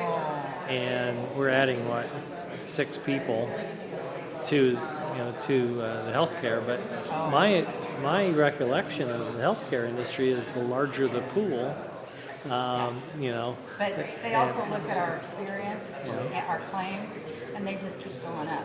Well, I was director of the Missouri Consolidated Healthcare Plan, not the director, but chairman of the board as a legislator, and negotiated all that back in the 90s. And And that was when You've we, been through all that. oh, yeah. And have you heard of, with North Kansas City Hospital right now is fighting with Woodruff? Yeah. They've got everybody all excited. We're not gonna take them anymore. And of course, we're Blue Cross Blue Shield, and that's the Northland or North Kansas City Hospital. And it's like, so they've reassured us they're negotiating and they're gonna, No, it's, you know. I give Gets speeches, people. I give speeches that we don't have a health care system, we have a health finance system.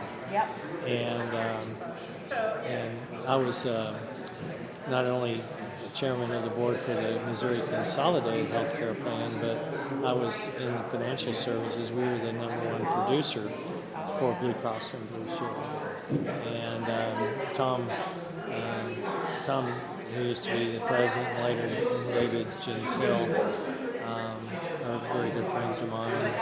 But they always, and I regulated insurance companies as insurance director. So I know, I started out as an agent, and I sold insurance. Oh, my goodness. Then I was a You've legislator. seen it all. Then I was a legislator. I wrote insurance law Oh, in my the state. goodness. Okay. We expanded Medicaid for children. We looked at childhood immunization. I argued on the floor of the House that we should give primary care away for free because it's pennies versus hundreds or thousands of dollars if they show up in an emergency room. This is in the 90s. And, In the 90s. and so then I wrote insurance law. So then I was insurance commissioner under Governor Holden. So I regulated insurance companies, and now I got out of state government, found a partner in St. Louis, and we started our own medical malpractice insurance company. Oh, okay. And so now I'm the regulator. You've been full circle. Yeah, exactly. I'm Kim Callahan, the attorney director. Nice to meet you. She has her hands full, trust me. Yeah. But I left my county. How you doing on your renewals for the next year? That meeting's coming up in April. And Yeah. I'm scared to death. And thanks for being here, Nicole. Oh, yeah.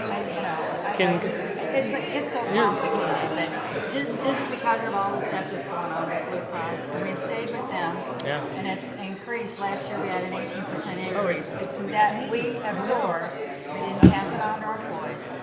And Jackson did so the same thing. It's Now, like, let me ask you a question, because this is something I'm researching a little bit. Can governments self-insure? they can't. But the thing is, when we look at it every year is, we have to pay out Blue Cross Blue Shield for 6 months after we switch over.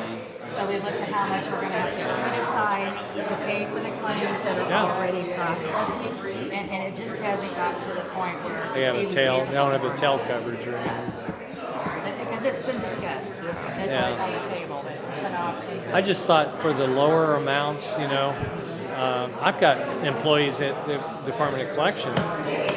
They have the health insurance, but they don't go unless they're in the later stages of being sick because they can't afford the $35 copay. There's a small 10% that have the highest claims and use the insurance. Most of our others don't. And we have a plan that doesn't cost the employee anything. We cover it, but they do have a $2,600 deductible. Yeah. Okay. I So understand. you could say it doesn't cost you anything, but if you go, Unless you're sick. You go to Spiracare and it's only $60, which is pretty good. Well, we also require doctor's notes if you're off sick. For 3 days. More than 3 days. Yes, well, ours is, we have restricted days at collection because, we have to collect money November and December, so we have to, and if you're off. Okay, let's call this meeting back to order, say you're please. sick, you can't take vacation, but if you say you're sick, then you have to bring a Bring a doctor's note. doctor's note. So we talked to Yeah, we'll talk again. Take Or a care. horn, or like a blowhorn maybe or something.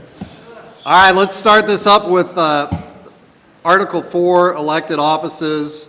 And we'll start with Section 4.01, elected offices designated.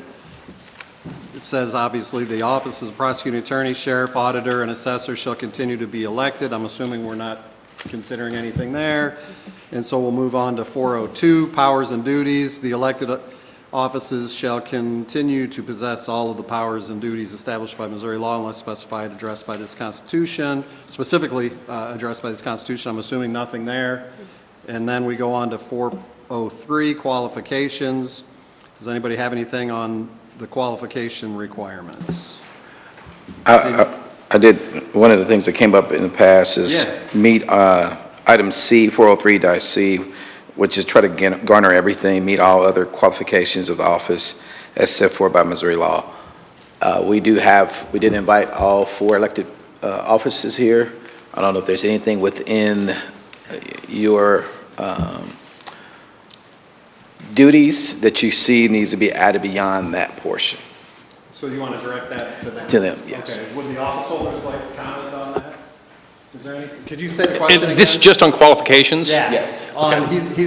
He's asking about C, which says meet all other qualifications for the office as set forth in Missouri law.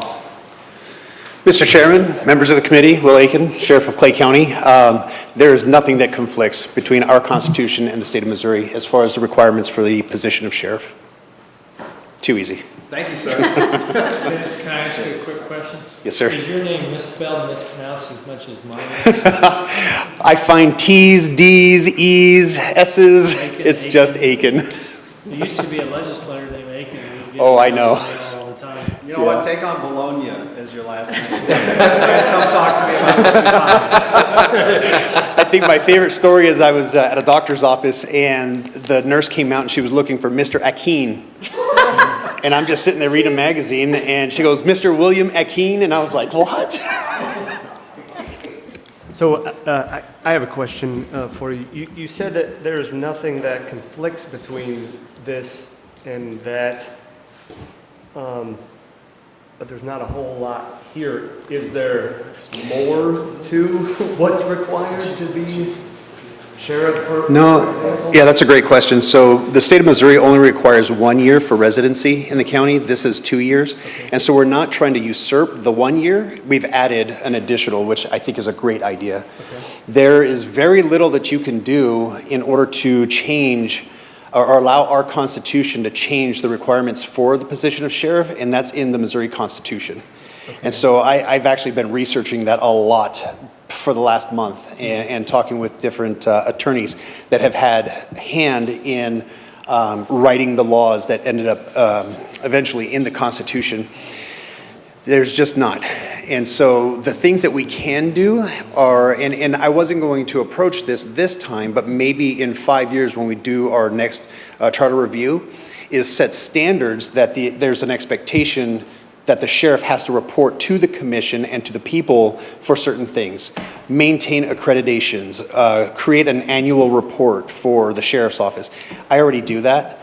And so what I was going to do is create a list of things that we can actually have the charter committee next time review, and I'll make the suggestion, it'll be a long list of things. So that way, the standard that I set today will be sustained even after I'm done being sheriff.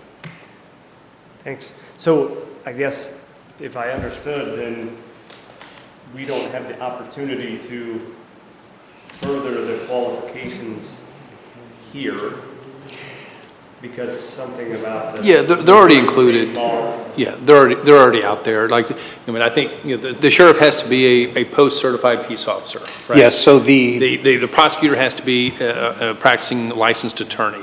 Those kinds of things exist already, and this was essentially put there to say, you got to meet the other requirements too. Yeah, and I thought I tried to look up the requirements, and I was quite surprised for sheriff that it was like just a couple of line items. So you have to be a police officer, and you have to live in. So that's what I was wondering is like how for example, if you're trying to become the chief of the Kansas City Police, are the requirements really that minimal? Or? No. Okay. Right. Okay, I thought they said we can't add. Okay, so I think I'm tracking with what you're saying. So for example, in order to be a police chief at any reasonable size agency, you have a minimum requirement of a bachelor's degree, preferred master's degree, FBI National Academy, Northwestern, Southern Police Institute, Senior Management Institute for Police, before you're even eligible to be a candidate. In the state of Missouri, to run for sheriff, you just have to have a high school education and a 700, for a first-class county, a 700-hour minimum basic police academy. Okay. That's it. We cannot change that. And the reason why is because it is an elected position. Okay, so we can't add? No. Okay, that's, That we're adopting those, is what we've done here. Yeah, our current Clay County Constitution has already adopted what the state has. Right. Yes. Yeah. The only, it's minimal. Sure, but that's Yeah. not for us to decide, it's minimal. yeah, because I mean, for me, I mean, look, even when I'm done being sheriff, I'm still going to be a resident of Clay County, and I want the sheriff of Clay County to be top notch. Like, I want somebody who knows what they're doing, not somebody who has 5 years of police experience at a small agency, who has a first-class license and has name recognition and some money to run for sheriff. And then next thing you know, we have somebody who really should have not even been a squad leader, but now they're in charge of the 5th largest sheriff's office in Missouri with 240 employees and a $40 million budget. Right, this is my line of question. Exactly, Why- yeah. why I'm with you. But Missouri Constitution prevents that because it's elected position. Thanks. You're welcome. Thank you. Thank you. All right. Any of the other elected office holders have anything they want to add? I don't see that. Okay, so we'll move on to section 404, terms of office, and open it up to the commission for comment. Mr. Chairman, the Yes. second sentence says, the assessor elected in the 2016 general shall continue to serve his or her full term. And I would ask Kevin, is that something we can omit? Because Well, again, we've talked about that earlier. I'm going to look at some of that. I'm reluctant to want to change some of that. I mean, number one, it's going to make the vote more involved over a bunch of process. But also, I think it's important that the Constitution, that there be continuity in what we voted on. Because there could always be litigation on an assessor or some other case. And I think it's important to say, here's what the document said the day they voted on it, and it continues to be enforced. And I think it's a small enough document, I don't think it hurts to leave much of that alone. I just know in very early stages, our first meeting, we were talking about updating. We did. Some of this was written because it was going to the ballot and for the first time. Correct. and hopefully be passed. Yeah. And you mentioned you'd make those changes. I said, I'm going to look at that and we'll have a conversation about that at the very end about how, when we know what we're really all thinking about as far as changes. Because the reality is, the more changes we have, the harder it is to get the voters to look at them. And we want to, we don't want to have too many weeds in front of this before we actually get to it. And I ask you one quick question. Does everybody understand why the assessor is September? Does anybody care about that, if you understand? I just don't know. Okay, so that mirrors state statute. That's how it always is. So you can't, if you change the assessor on January 1st, it will be chaos. And state statute requires that the assessor doesn't take office until September. So if you want to talk on that one.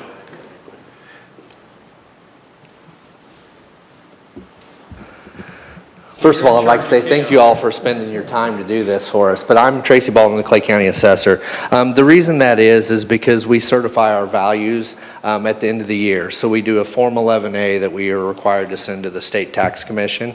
The timing of that, when a new assessor is elected, you don't want them coming into office certifying somebody else's values. So the assessor that is elected in that position in their term will go ahead and fill those values out, and that'll give the new assessor coming in September a full term or a full year cycle to set values for the following assessment cycle. Thank you. And this is not a change. This is how statute always is. It's how it's been forever. Well, we're in Jackson, they're moving from, they're probably going to move from an appointed assessor to an elected one. So that's why I needed some background on that. Thank you. Any other comments from the commission on 404? Thanks, Tracy. Thanks, Tracy. Anything else from the public on 404? We'll move on to 405, vacancies. Open it up to the commission for comment. I don't see any. Open it up to the public for comment. Don't see any. Move on to 406, compensation. open it up to the commission for comment. 406 compensation. Yes, ma'am. Yeah, I've got some comments. I am concerned that the salaries of the sheriff and prosecuting attorney is still mandated, or you guys use the Missouri statutes, whereas the assessor and auditor, the commission gets to decide, correct?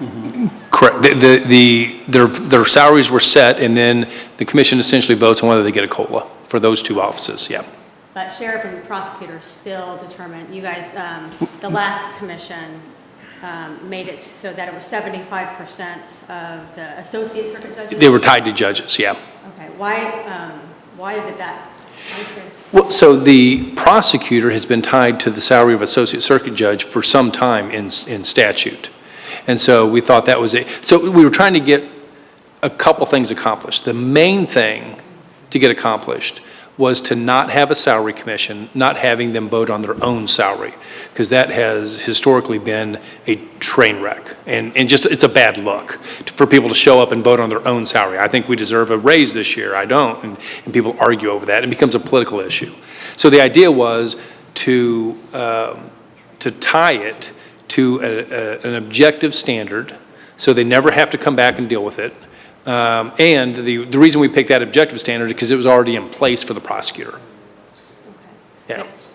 As a charter county, Yep. does the commission, I mean, would we be, if the commission can decide the salary of the auditor and the assessor, can the commission also decide the salaries of the sheriff? and No, prosecutor? they cannot. Right now, they're tied. So when the state function increases the salaries of the judges, then the prosecutor and sheriff, they also get an increase at that time. Okay, so So they get increases, it's just tied to the judges. So even if it was changed in Clay County Constitution, we could not, Sorry. I know what you're saying. It's only because our Constitution says that. It's not because the state requires it. okay, so if we change it in the Constitution, that the commission can decide the salary of sheriff and prosecutor, that's, Yeah, you can, the salaries of those two positions can be changed by this document, and we don't have to get permission from the state or anything like that, okay, yeah. thank you. Sorry, I didn't mean to interrupt you, but I know. No, thank you. Other comments from the commission on compensation? Yeah, one comment. At least for point B, the sheriff shall be paid a salary equal to 75%. I guess my review of the state statute, that's actually lower than the current state statute, which is 80% of the salary paid to the associate. And that state statute was changed after this was put in. Yeah, So understand, when this happened, it was a huge increase at the time. I mean, like, this was a big increase at the time, and then after this happened, the state law changed. But it's 75 that Clay County is using. Correct. Yeah, so my point is just when I look at the statute that Class 1 counties are using, those sheriffs are at 80, so we should consider. Oh, sure. I think that's absolutely fair, yeah. And that was my only. Thank you. Okay. Yes, ma'am. I think these positions of sheriff and prosecutor, the most critical positions for the safety of our county. I find them to be highly underpaid, actually. In order to retain an excellent sheriff and prosecutor, which I think we have now, I mean, eventually they'll move on, they'll retire. And so how are we going to attract excellent sheriffs and prosecutors in the future if we're highly underpaying them? That's my opinion. I just think that we need to be looking at increasing their pay. Those are elected positions was another thought that I had, and if you want to attract, and we kind of talked about this with the commission, right? If you want to attract good candidates that want to, like for the prosecutor side, if you want to attract attorneys who are in private practice making twice or triple or 10 times that, there's no incentive for them to, you know, unless they're just willing to take a big pay cut. So that was something that I thought about as well. Well, and if I can comment too, along those lines, when we were looking for the Kansas City Police Chief, we were looking at all the stats, and our chief was way underpaid.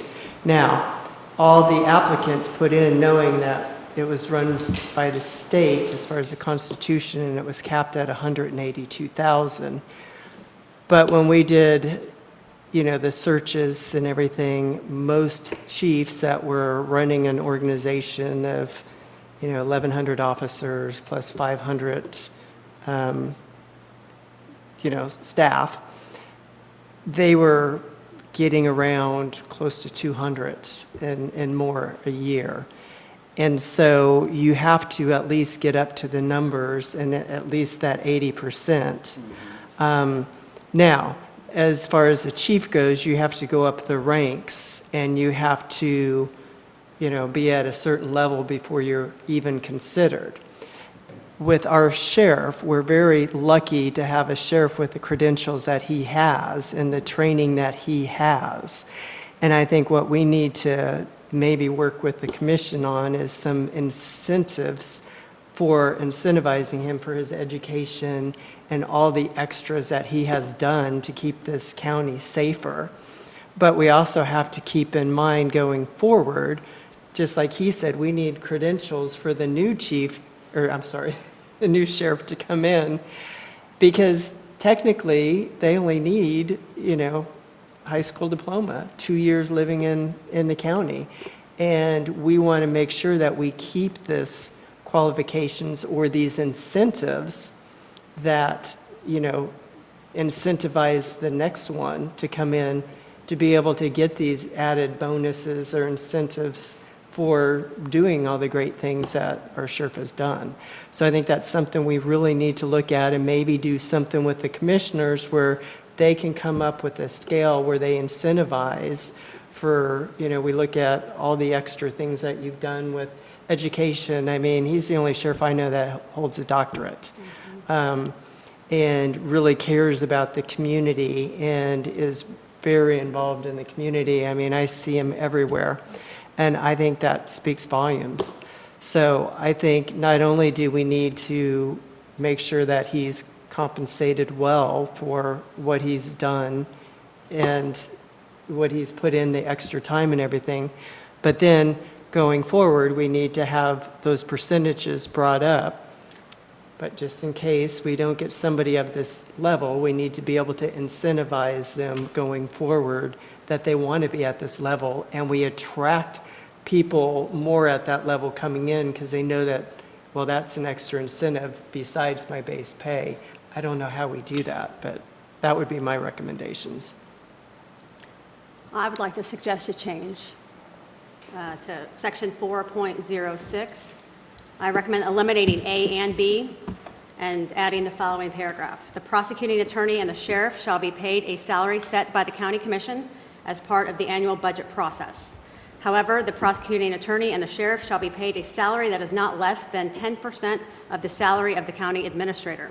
The prosecuting attorney and the sheriff may receive interim salary increases authorized by the county commission, provided that such increases do not exceed the average cost of living adjustments paid to the county's employees.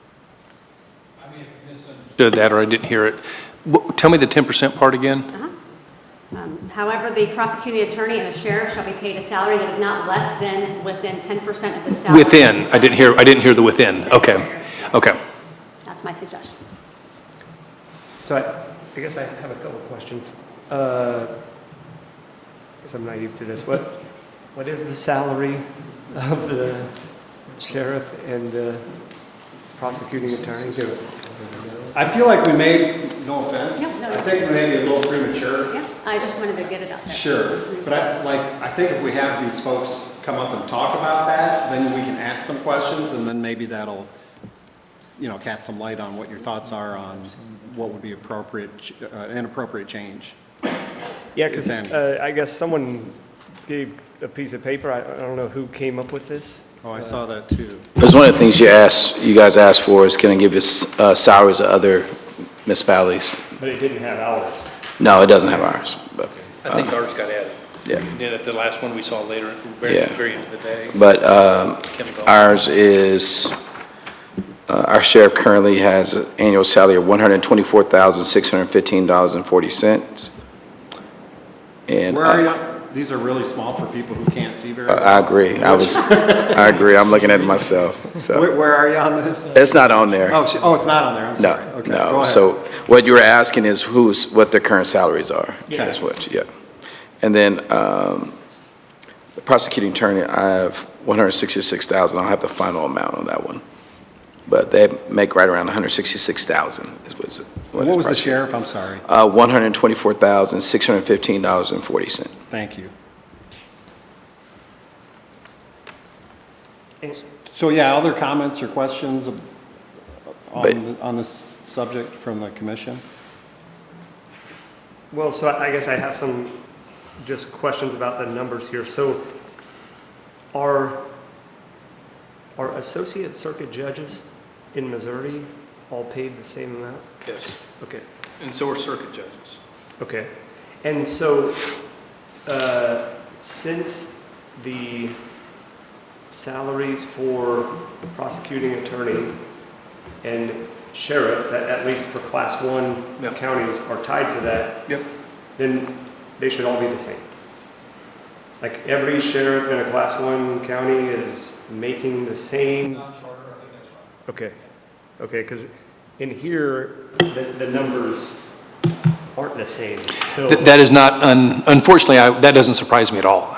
I'm with you that they should be the same, but one thing I've learned with salaries is everybody gets in their silo from a county perspective, and they kind of, or everybody leaves them alone, and then the numbers somehow magically just change over time. And that happens a lot. Okay, so for example, there are 3 counties listed here that are class 1, but the difference in salary, it looks like the numbers are from 3 different years. Maybe that's It could be the year, sure. Yeah. impact, but they're drastically different numbers. So I just. And I also have the numbers for both St. Charles and Jefferson as charter counties, if you want those, by the way. I see Jefferson is on here, but St. And Charles is not on. and my numbers that I got, I think are a little different, but I think they're all very close. What was St. Charles? St. Charles Sheriff is 121, and rounding off, 121. Prosecutors, 178 and a half, I mean, right at 500, 178.5. Thank you. So, question for you, or maybe for anyone up here. When we think about charter counties, did you see, when you were working on this before, how other charter counties had written for their? We certainly looked at that. Like I said, when we wrote them, it's only been 5 years, but when we wrote this, the sheriff at the time, I am almost certain was paid less than $100,000 here. Like in the 80s, maybe? I mean, it was crazy. So we thought we were like doing this fantastic thing, giving this huge raise, and then the legislature showed up the next year or two and said, it's not enough. That's, all right. But yeah, we certainly looked at that.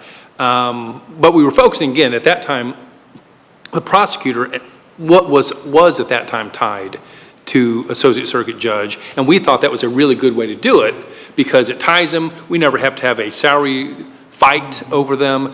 They will get incremental raises through the state, just like the judges. And to be honest, there's a certain, symbolically it felt right not to have them paid more than the judge, who is also here, right, and do a very, very important job. I mean, because I think arguably you could say the judges are kind of the highest level in the county when it comes to elected and or kind of appointed positions like that.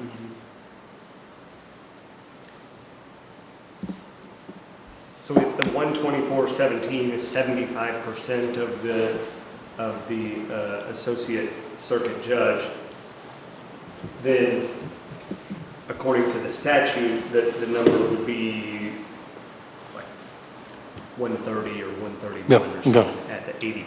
Sure. Okay.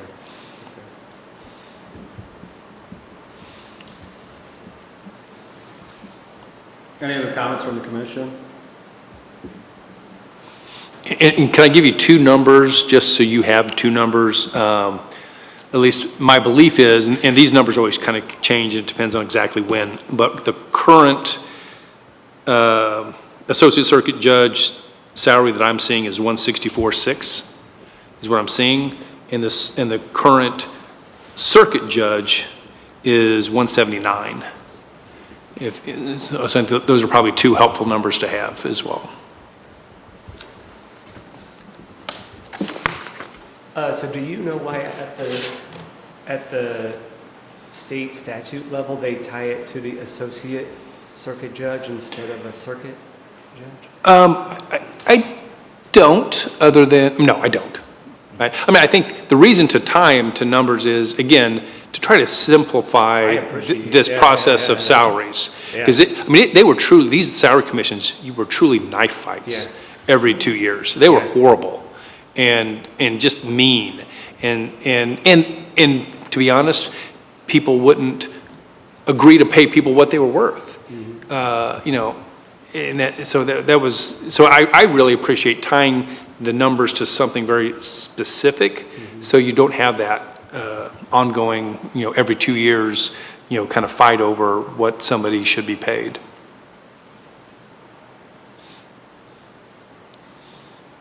Anything else from the commission? We'll open up to public then.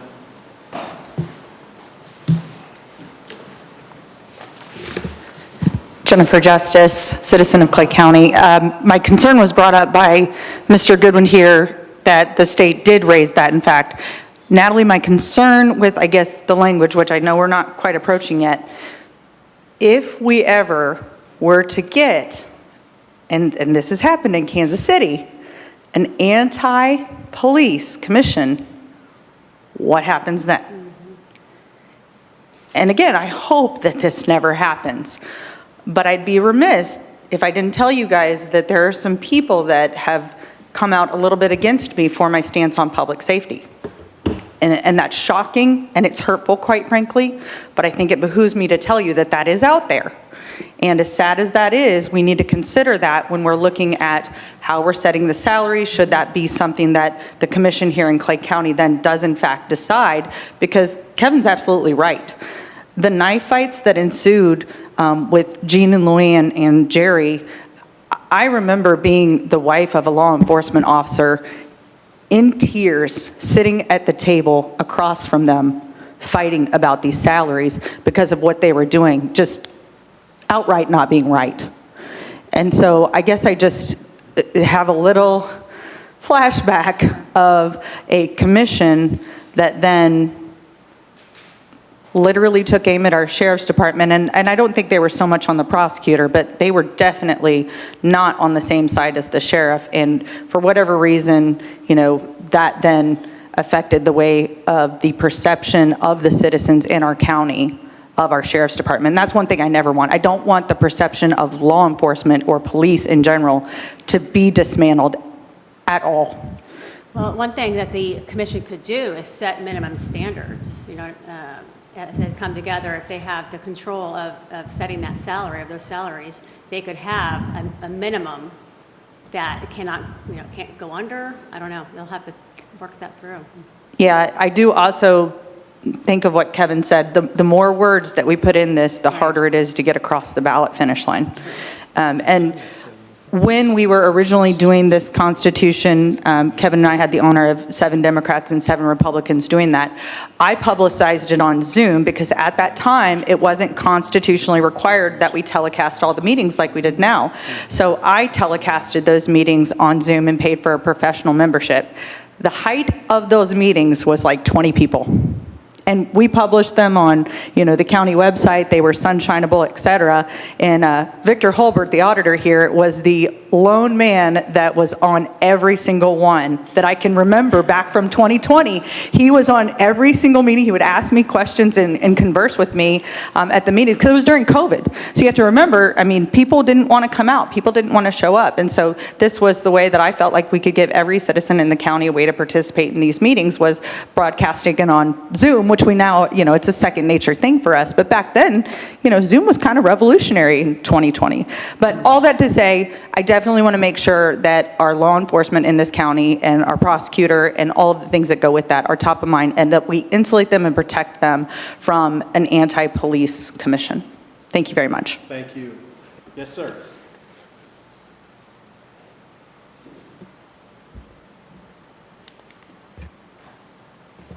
Jerry Nolte, presiding commissioner. It's not just a possibility, I lived through it. when we had an anti-police commission. The other two commissioners who were mentioned just now were taking the sheriff to court. Will, you remember all these things. I had to actually, in my defense of the sheriff and of law enforcement, I had to actually apply for separate counsel because it got so bad that the commission was actually going after them. I had to fight in a budget meeting to keep bulletproof vests in the budget. That's how bad it can get, folks. And I didn't mind fighting that battle because that was the battle to fight. That was exactly what needed to be done. But it is not an abstract thought. It is a possibility. And it just takes a few members being voted and somebody not willing to stand up to defend them to make that a reality once more. So I would say safeguards need to be put in to protect law enforcement. We did have those meetings here, and I've got to tell you, this room was lined with people. So yes, people did care quite decidedly. So please do what you can do to protect our law enforcement people, because it is the possibility of an anti-police commission happened once, it can happen again. And please make sure that you put those protections in place, because we've got a great sheriff, and we need to protect not only him, it's not just about Will, and he is the first one to say so. This is about protecting the officers that go out every day, the deputies that climb in their cars and have to put those bulletproof vests on and put on those sidearms. People thank me occasionally for the service I do for this county, and I appreciate that. But I tell you what, when I have to strap on a weapon and put on a bulletproof vest, then I start to come up to the standard of what we owe our deputies and all law enforcement. So thank you. Thank you. Thanks, Jerry. Do you mind if I comment on that too? Yes, sir.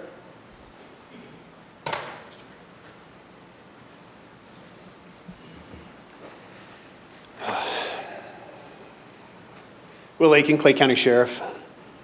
So to talk about this is very counterintuitive for me, and the only reason why I'm able to do this is because I'm separating myself from the office of sheriff. Okay, because I only have, if I'm lucky, 7 to 11 more years as sheriff, if the people will have me. What's this office going to look like moving forward? And so I put together a little bit of information for you to kind of give you an idea on how things are broken down with sheriff's offices and then with police departments in Clay County. And I'll show you. Thanks.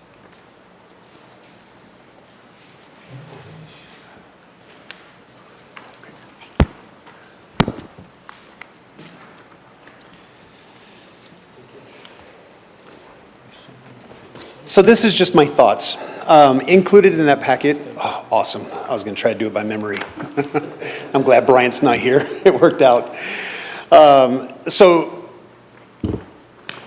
just my thoughts on modernizing compensation for the Clay County Sheriff's Office.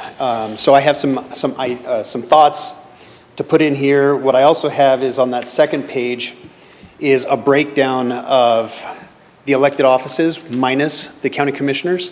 Employees, percentage of employee base, all the way through my office and the county administrator. And then I have the 3 largest police departments in Clay County, which are Liberty, Gladstone, and North Kansas City Police Department. Now, all these numbers are estimates. It's the best I could find in such short time.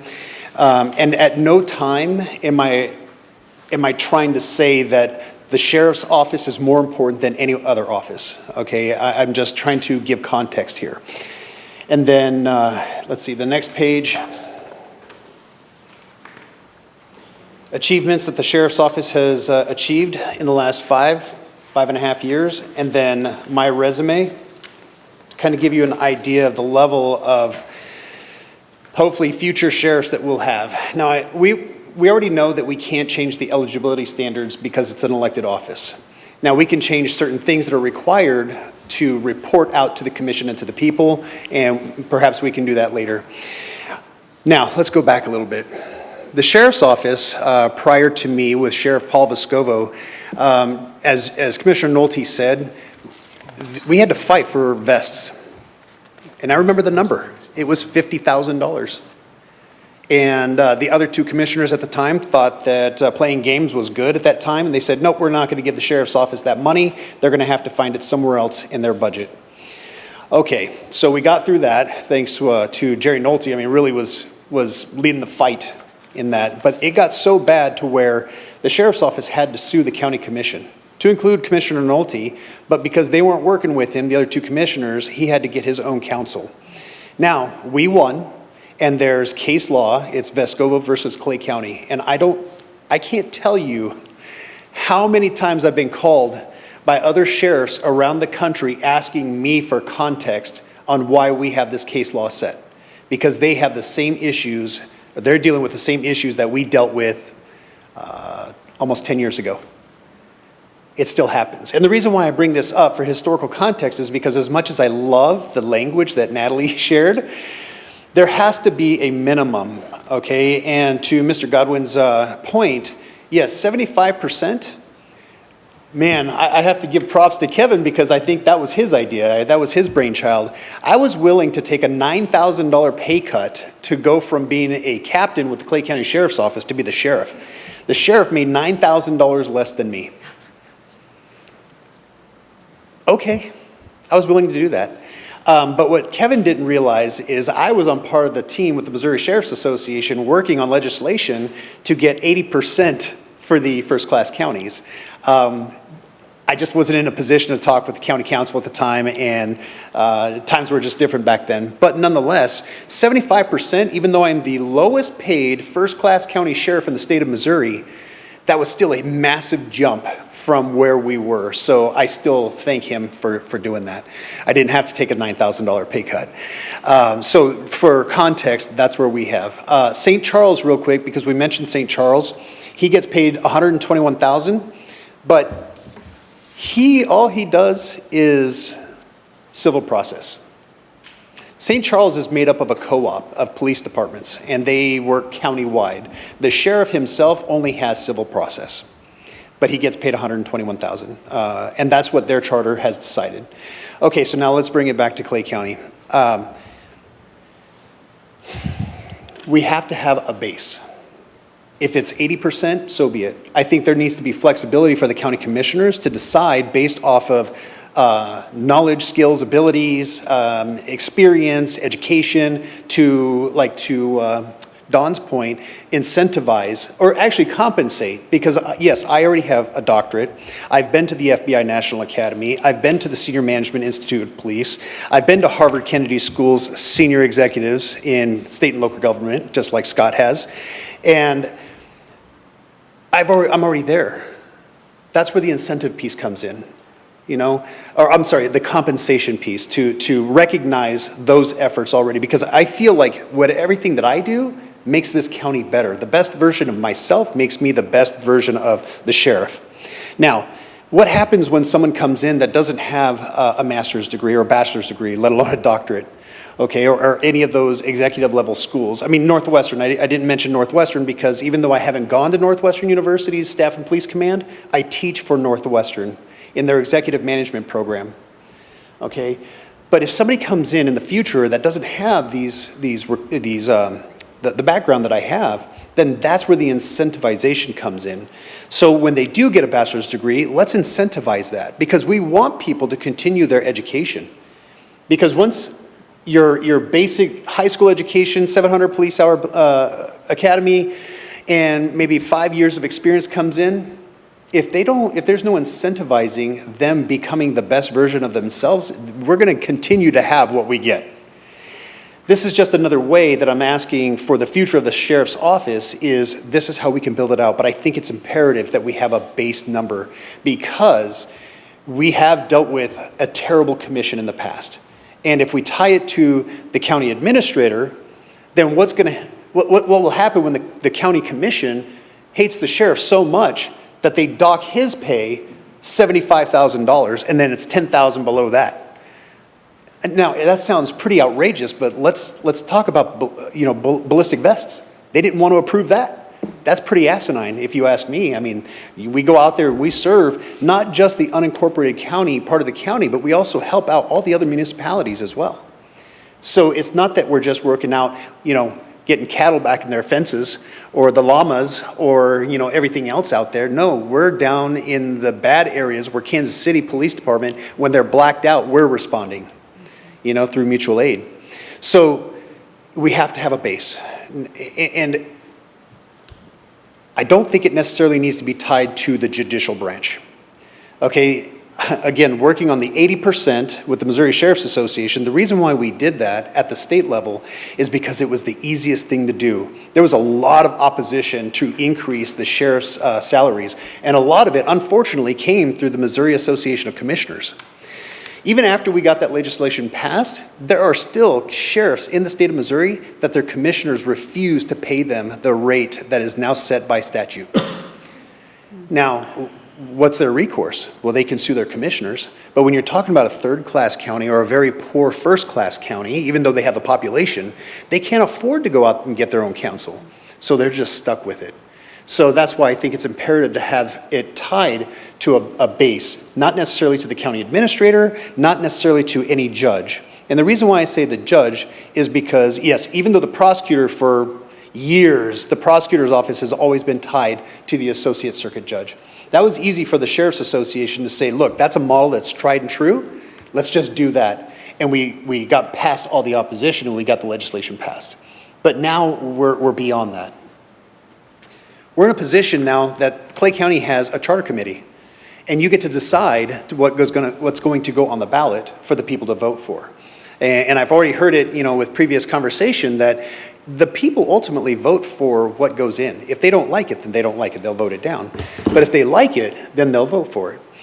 So let's tie it to a base standard, so that way when somebody comes in without my qualifications can say this person is starting here, and then we can incentivize them building up from there.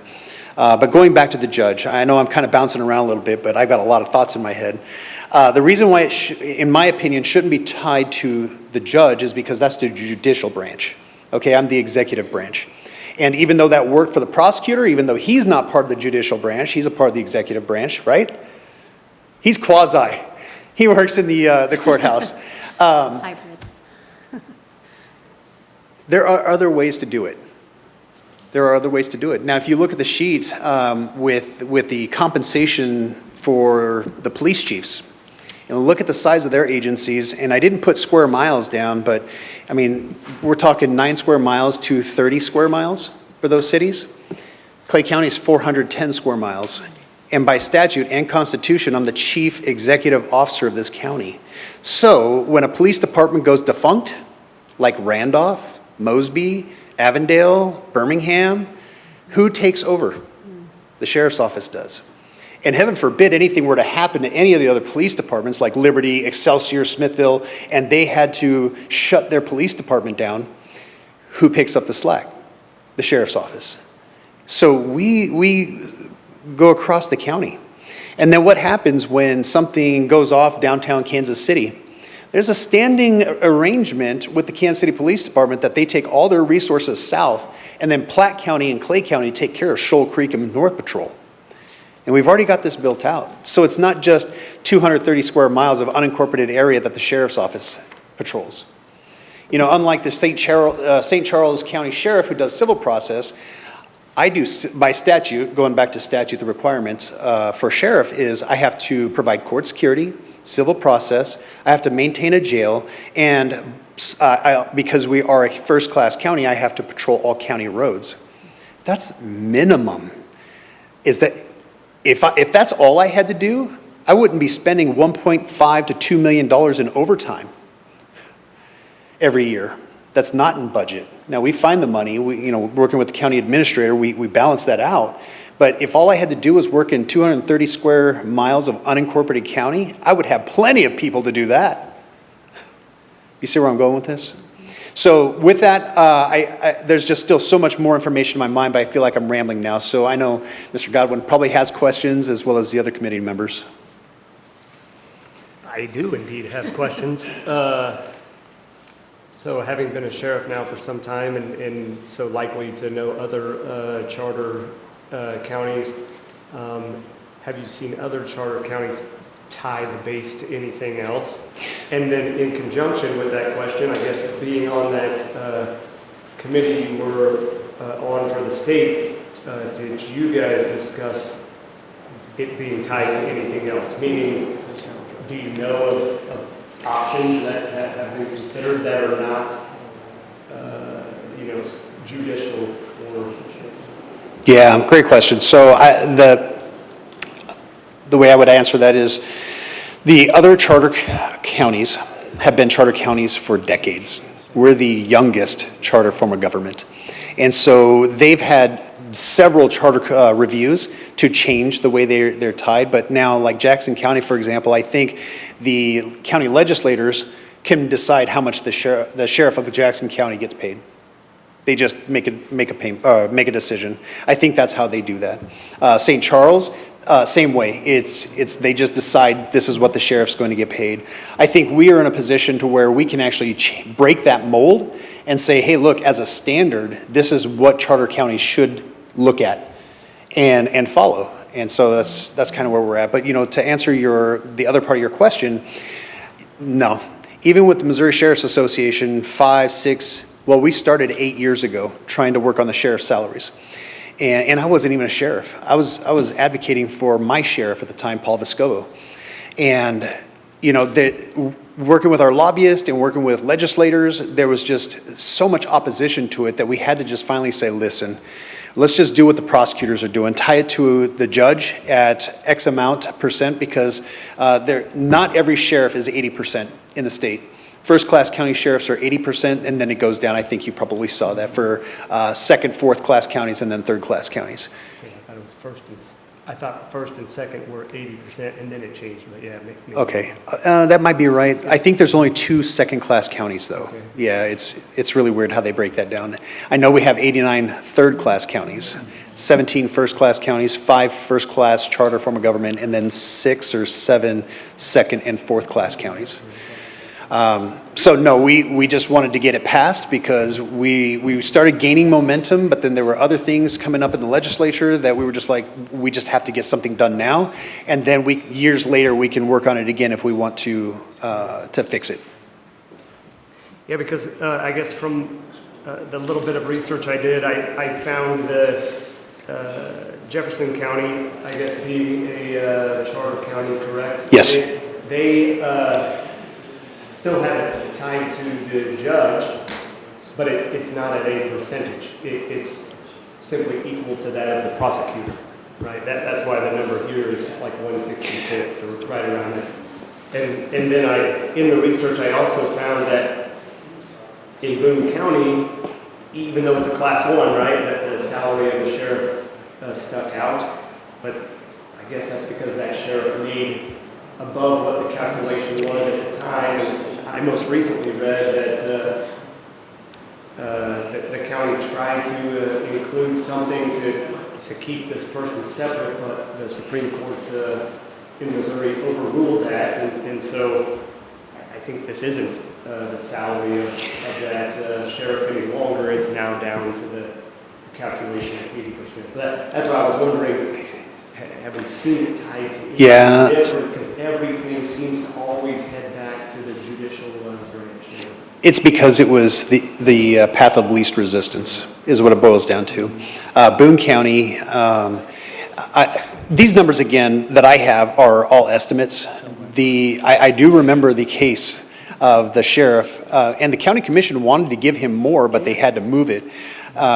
So it's just like Jackson County. Jackson County sheriff makes roughly 190. That's because the charter allows that, and the county legislators can make that decision. It's the way, I think, if I remember correctly, Boone County commissioners were trying to do it differently, and that's why it failed in court overall. Mm-hmm. Scott, did you have any questions? Okay. This is a good So I would just like to make a few comments, and some of what Jerry and Jennifer said too, I agree on some kind of percent of or some kind of base, like you said, let's start it at a base. because I feel that's really important. And as far as taking those hits off everybody, because when I came in as the police commissioner of Kansas City, it was during a turmoil time of defunding. And I quickly found out how that worked to fake news and people just coming at you for no reason. So that's a good point. I mean, we don't want to put anybody in that situation. What I think would be helpful is if you could come up with a scale that we could all look at and then, you know, decide, okay, how would we do this? And then have the commissioners maybe come up with, you know, and you talk about, you know, what you think these extra credentials are worth as well for the sheriffs going forward.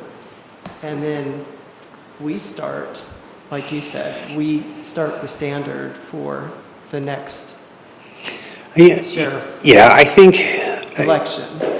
and I agree. I just think that in the spirit of trying to minimize the amount of language that has to go into it, that maybe some wording allows the county commission to be flexible or to come up with a scale, and then let the commissioners come up with it. I think that's well within the purview, and I'm perfectly fine with that. All of our problems with the previous administration ago was there were 3 commissioners, and 2 was always against 1. We have 7 commissioners now, and regardless of what role and who has the vote and stuff like that, we have 7 commissioners that have to decide whether or not to approve something beyond the charter. And so I think the way things used to be, I think that's behind us. You know, that's an ugly part of county history, but I think moving forward, I don't suspect that would happen. What would your concerns be? So if you have the commission set the scale, what's stopping them from getting into another piss and match and saying you're not getting your vests, and by the way, we're getting rid of this scale, or we're going to change the scale and it's going to be $10 a jump instead of whatever. Yeah. Do you have concerns that that same issue will Oh, pop up? I do. I do. Do you have suggestions or thoughts on how to avoid that? Yes. So tie to something. The base. The base. But what about the steps? Like, so for all the different things that, you know. If the base, okay, so one idea that has come up that, and there are several different options, but everything is scalable. You know, I've seen formulas where you take the population and the budget and, you know, you do some math and it ends up being that the sheriff should be paid $439,000. Oh, but it's scalable, so you take 20 to 30% of that and it usually ends up being 180.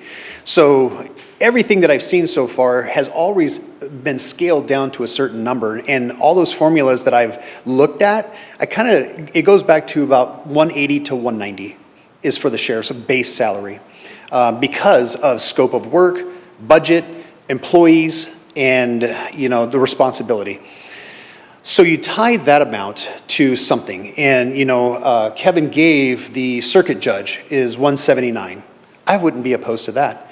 Beyond that, though, you know, if the commissioners want to show their rear ends like that, well, then the sheriff, who is one of the more popular elected officials in a county, all that person has to do is go out to the people and say, hey, this is what your county commission's doing, and then it becomes a political battle. Not that I want to see that, but... Yeah, I was thinking, is there a way, though, to avoid that? And then that would give us something that we could put in our document that would prevent us from even having that. Well, I like the way you think, because if we just tie it constitutionally, then we don't ever have to worry about that. And I wouldn't have to, I'll speak for myself, I wouldn't have to worry about politics. I can just do my job. And so that would have to be tied all to the Constitution. Right, thoughts on that? Yeah, I have lots of thoughts. Well, you know. And can I say something too, tying it to the Constitution and the circuit judges? I mean, obviously the circuit judges, they come in, they're in charge of their courtroom, they have to have a law degree, so they have their standards and criteria. Well, you're taking on, you know, a jail, you're running the whole county. So, I mean, I think you should probably be pretty close to those standards, if not at those standards. Is that how you would see it? And is that how they would see it? Or will there be pushback from that as well? Well, you know, I think if we are able to remove the person and the ego that goes with the person, if you look at the responsibilities for a circuit judge, let's say, that's state level set. Okay, they have a courtroom, they hear cases. You take the sheriff of Clay County specifically, has a nearly $40 million budget, has 240 employees, has 410 square miles. Responsibility, I mean, this is just a summation of the things that we have accomplished over the last 5.5 years. That was in the packet that I gave you. So if we look at the responsibilities, okay, remove the person out of it. Even though to be the sheriff, you just have to have a high school education. A circuit judge has to have years of experience as well as a JD. You know, countless trials and, you know, just the background that goes with it. And my question, I wasn't trying to get into that. Don't take that the wrong way, but I wasn't trying to get into Oh, that. I was just answering Don's question, yeah. My thought was like, yeah, and they make all kinds of like huge decisions, right? Some of them life or death, potentially. Right. But I was just curious as far as like, well, so if we're gonna catch a base somehow, we gotta come up with that. Then what do we do constitutionally for that graduation, you know, the graduated scale on your additional qualifications for your candidate that ends up in the position? What can we do to take that out of so that we're not coming in here and putting that up for vote? And, you know, every so often it can be a political shit show, excuse the language. But, you know, so what can we, you know, do you have thoughts or have you seen where those are tied to something that's specific that we could put in the Constitution that would take, you know, not necessarily tied to anything. I think everything is subjective. The relevancy belongs to the political subdivision that decides the importance of public safety and their police chief or their, I'm not going to say sheriff because this is new territory that we're walking on with sheriff, but police chiefs, there are models out there, and I'm sure Commissioner Johnson can speak to that because California kind of leads that model of incentivizing continuing education and such. But, you know, for an example, you know, from what I saw when I was with the Phoenix Police Department, when I first started my career, if you had an associate's degree, that was $2,000 extra a year. If you got a bachelor's degree, it was like $4,000. A master's degree was $5,000. I never even looked at what a doctorate was because who does that? It's pretty freaking hard. But, you know, that would be one example, you know, and that's just for college education. But what about executive level education for sheriffs, for the sheriff's position? You know, we have the big ones. We have the FBI National Academy, we have Southern Police Institute, we have Northwestern, and then Senior Management Institute for Police. So if you go to any job search for a police department, it lists those four.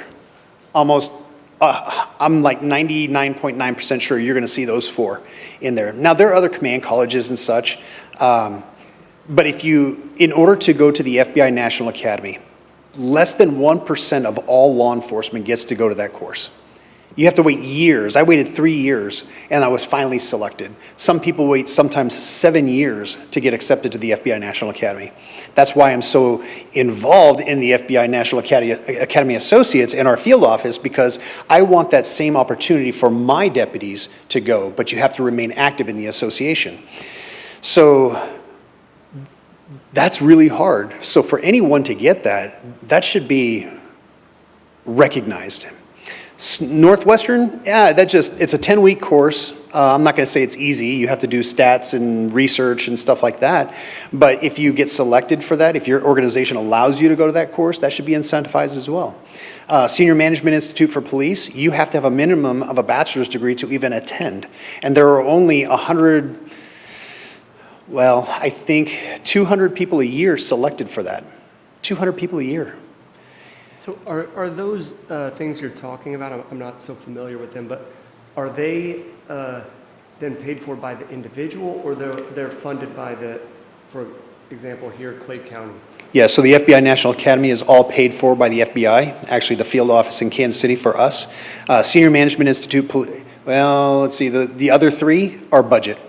So if organizations have the budget to allow their people to go, then it would be covered under training. Okay, yeah, because I was wondering, okay, now if, for example, Clay County's paying for people to go to the training and people are wanting to go to the training because some level of compensation increase is going to come from that. Now we have the county paying for the training to then pay the person more. I'm not Well, we're only talking about one person, though. Right now. Yeah, but remember, we're only talking about the position of sheriff. When I send my people to Northwestern, that's to make them better versions of themselves, right? And it's budgetary. If I can send them, great. If I can't, I'll send you next year.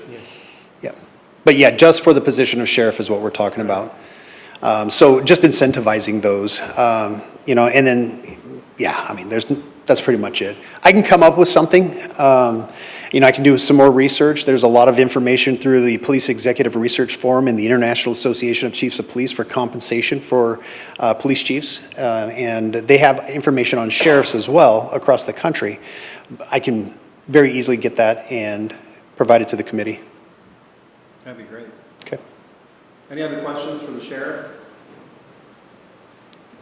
No? Okay. Did we have somebody else wanting to speak on this topic? Somebody sounds like they got nominated. Before we, I was thinking, I don't know, he mentioned that you might have some. I want to speak on both, so. If you want to wait, okay. Sorry. Mr. Johnson? Thank you. Thank you. And I really wanted to speak on his behalf too, because I can't do my job without him, right? And in his words, we are victims of our own success, and that's why our jail is overcrowded, and I have to ship people out to other counties.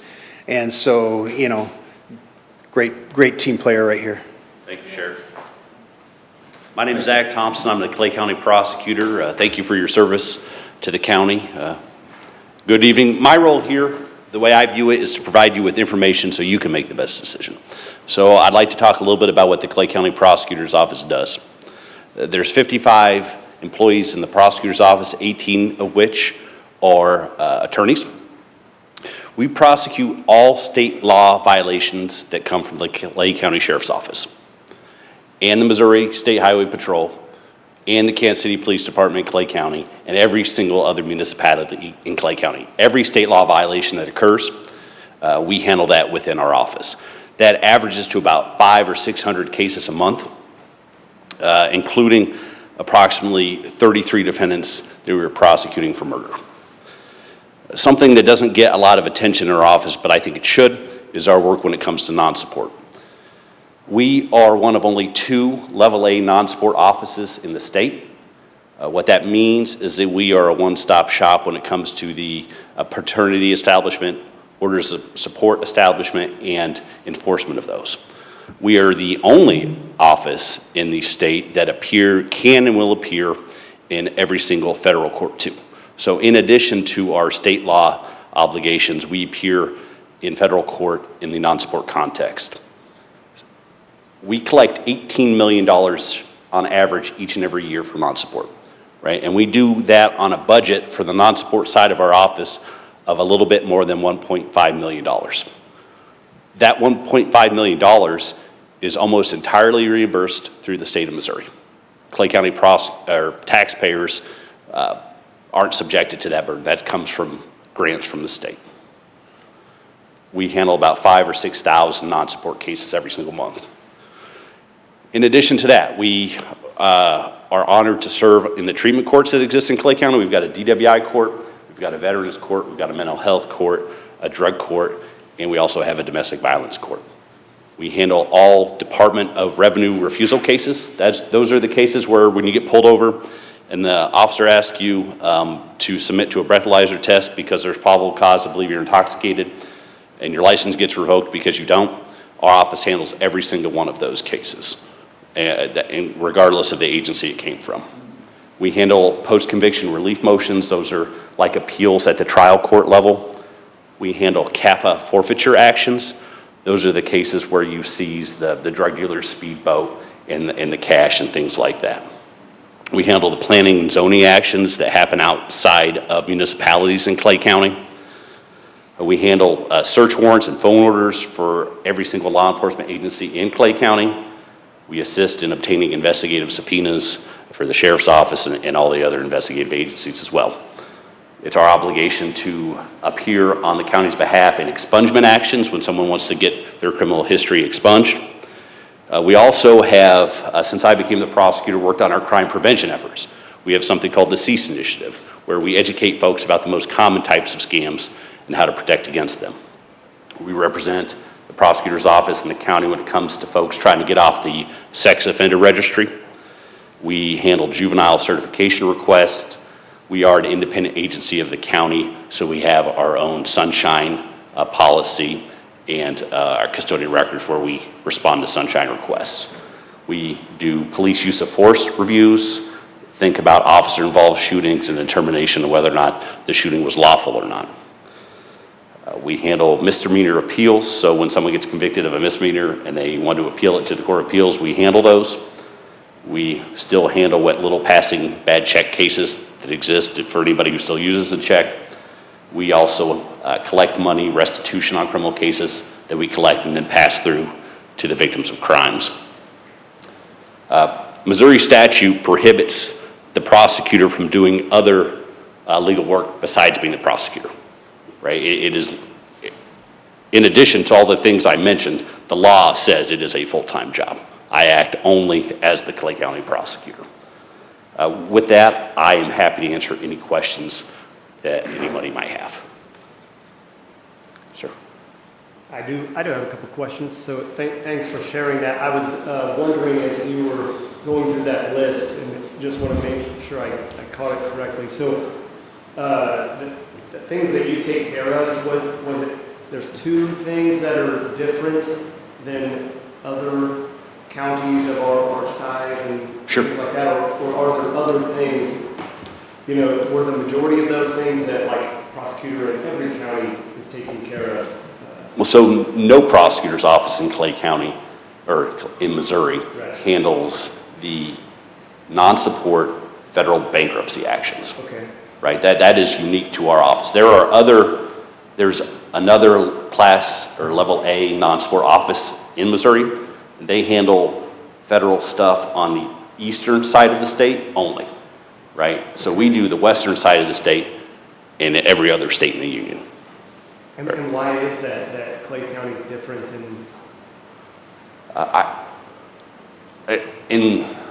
At risk of sounding immodest, right? Our non-support office is the best in the state. Okay. Right? We are a flagship and a model to other prosecutors' offices when it comes to non-support. Right? On that budget of $1.5 million that's reimbursed, right? We collect $18 million from parents and then give that to the folks who are taking care of the kids. And when you look at our rate of return as compared to any other prosecutor's office in the state, we're leaps and bounds ahead of them, right? Our prosecutors regularly win awards at the state level for their work. My director of non-support actually presents at trainings, right? So we're special when it comes to our non-support actions. And so was there one other thing that you mentioned that Clay County does that the rest of the counties don't do? Sorry, I thought there was two items, non-support, one, and... That's the only thing that I had in my prepared remarks. Yeah, I mean, I think we're special in a lot of ways, right? My assistant prosecutors do an excellent job, right? I think they're second to none. Yeah. Thanks. You're welcome. All right. So I would just like to comment first, thank you for your service. And I know as former police commissioner, our officers loved working with Clay County and with what you guys do because you're serious about what you do and you do a great job. So really appreciate that. Living in the county and everything, that means a lot. So thank you. And another question is, what is your pay right now? I know you're the same as the circuit judge. Associate circuit. Associate. So yeah. prosecutors, the Clay County prosecutor per the Constitution, we make associate circuit judge salary, which is approximately $166,000 a year. Okay. And how does that compare to other prosecutors out of state and other, just in general? So some make more, some make less, some make the same. Jackson County pays their prosecutor more. Ray County, our neighbor, pays the same, right? And then there are other part-time prosecutors in the state of Missouri that pay less, but those are part-time positions, right? So if you look at other counties in other states, you can find a mix, right? Simply put, there's a mix. There's some that pay a lot more, right? And there's some that pay a little less. Thank you. You're welcome. All right. Thank you very much. Thank you, sir.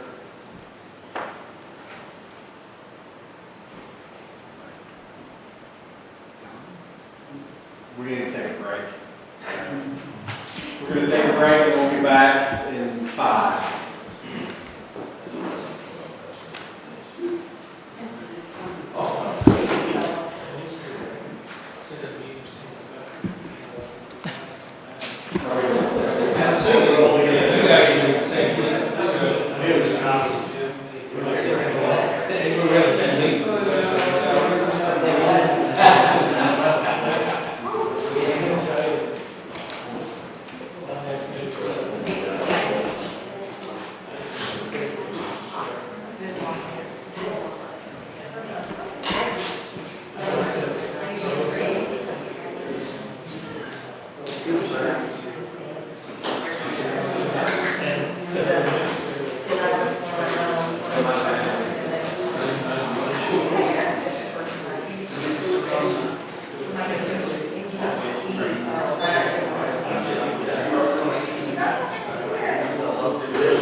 Foods.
All right, we're back on, and we are still in public comment session here, so if there's somebody else from the public that would like to step up, now would be the time.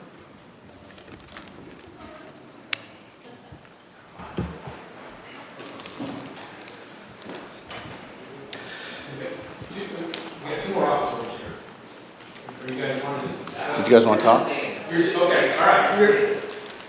They're just here for the snacks. Jay Johnson again, Clay County Commissioner.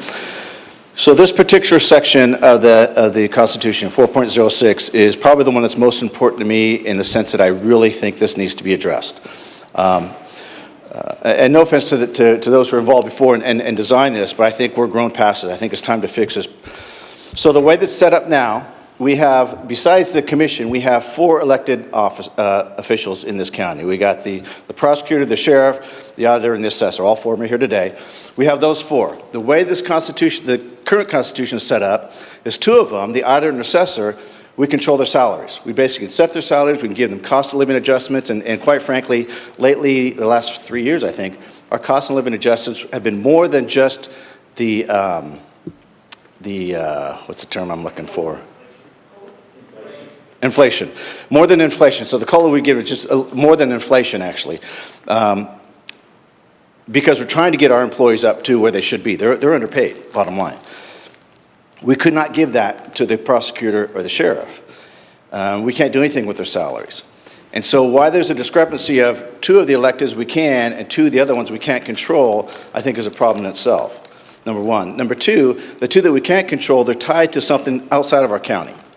I don't think that's a good idea. I think we're a big enough county now, we should be in control, we should decide what it's going to be and not tied to anybody else. And the reason for that is when you tie to outside agencies and you see what's happening in the federal government with shutdowns and no funding, that kind of stuff, the same thing can happen at the state level. There could be, with this idea of no state income tax, that could have a big impact on budgets. And they may say, hey, you know what, we're going to have a freeze on salaries for judges or whoever we tie them to.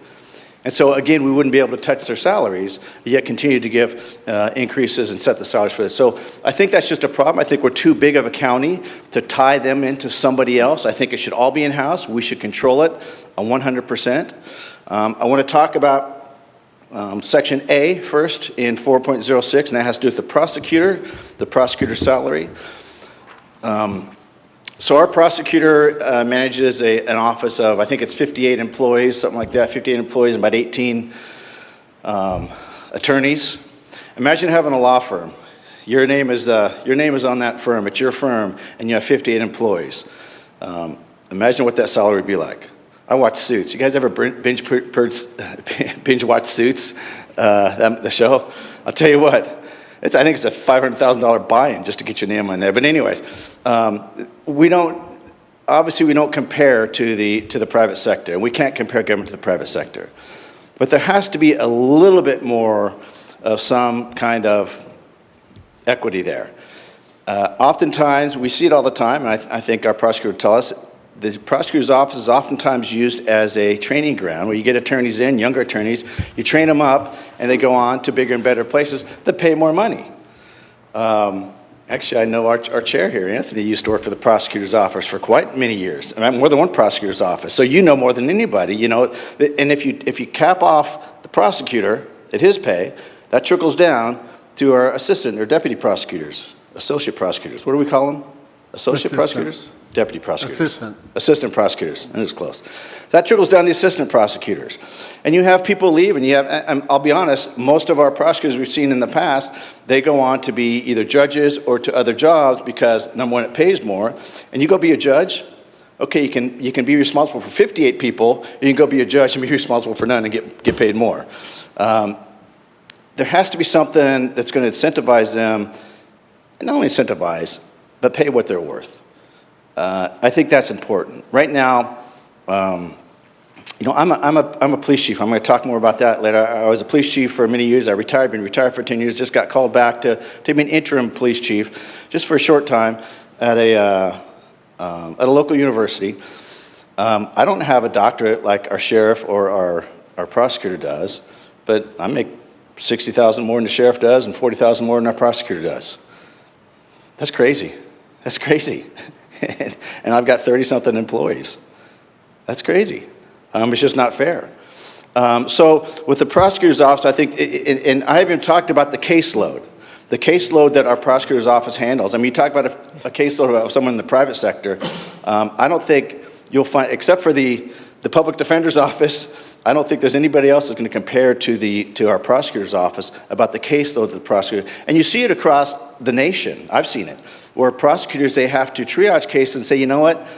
We can't take this case because we have too many cases. You've only stolen 5 cars this week. It's not till you hit the lucky number 6 that we're going to actually prosecute you. That's because we don't have enough prosecutors or we don't have jail space. So they start triaging these things, and that's what causes crime to rise.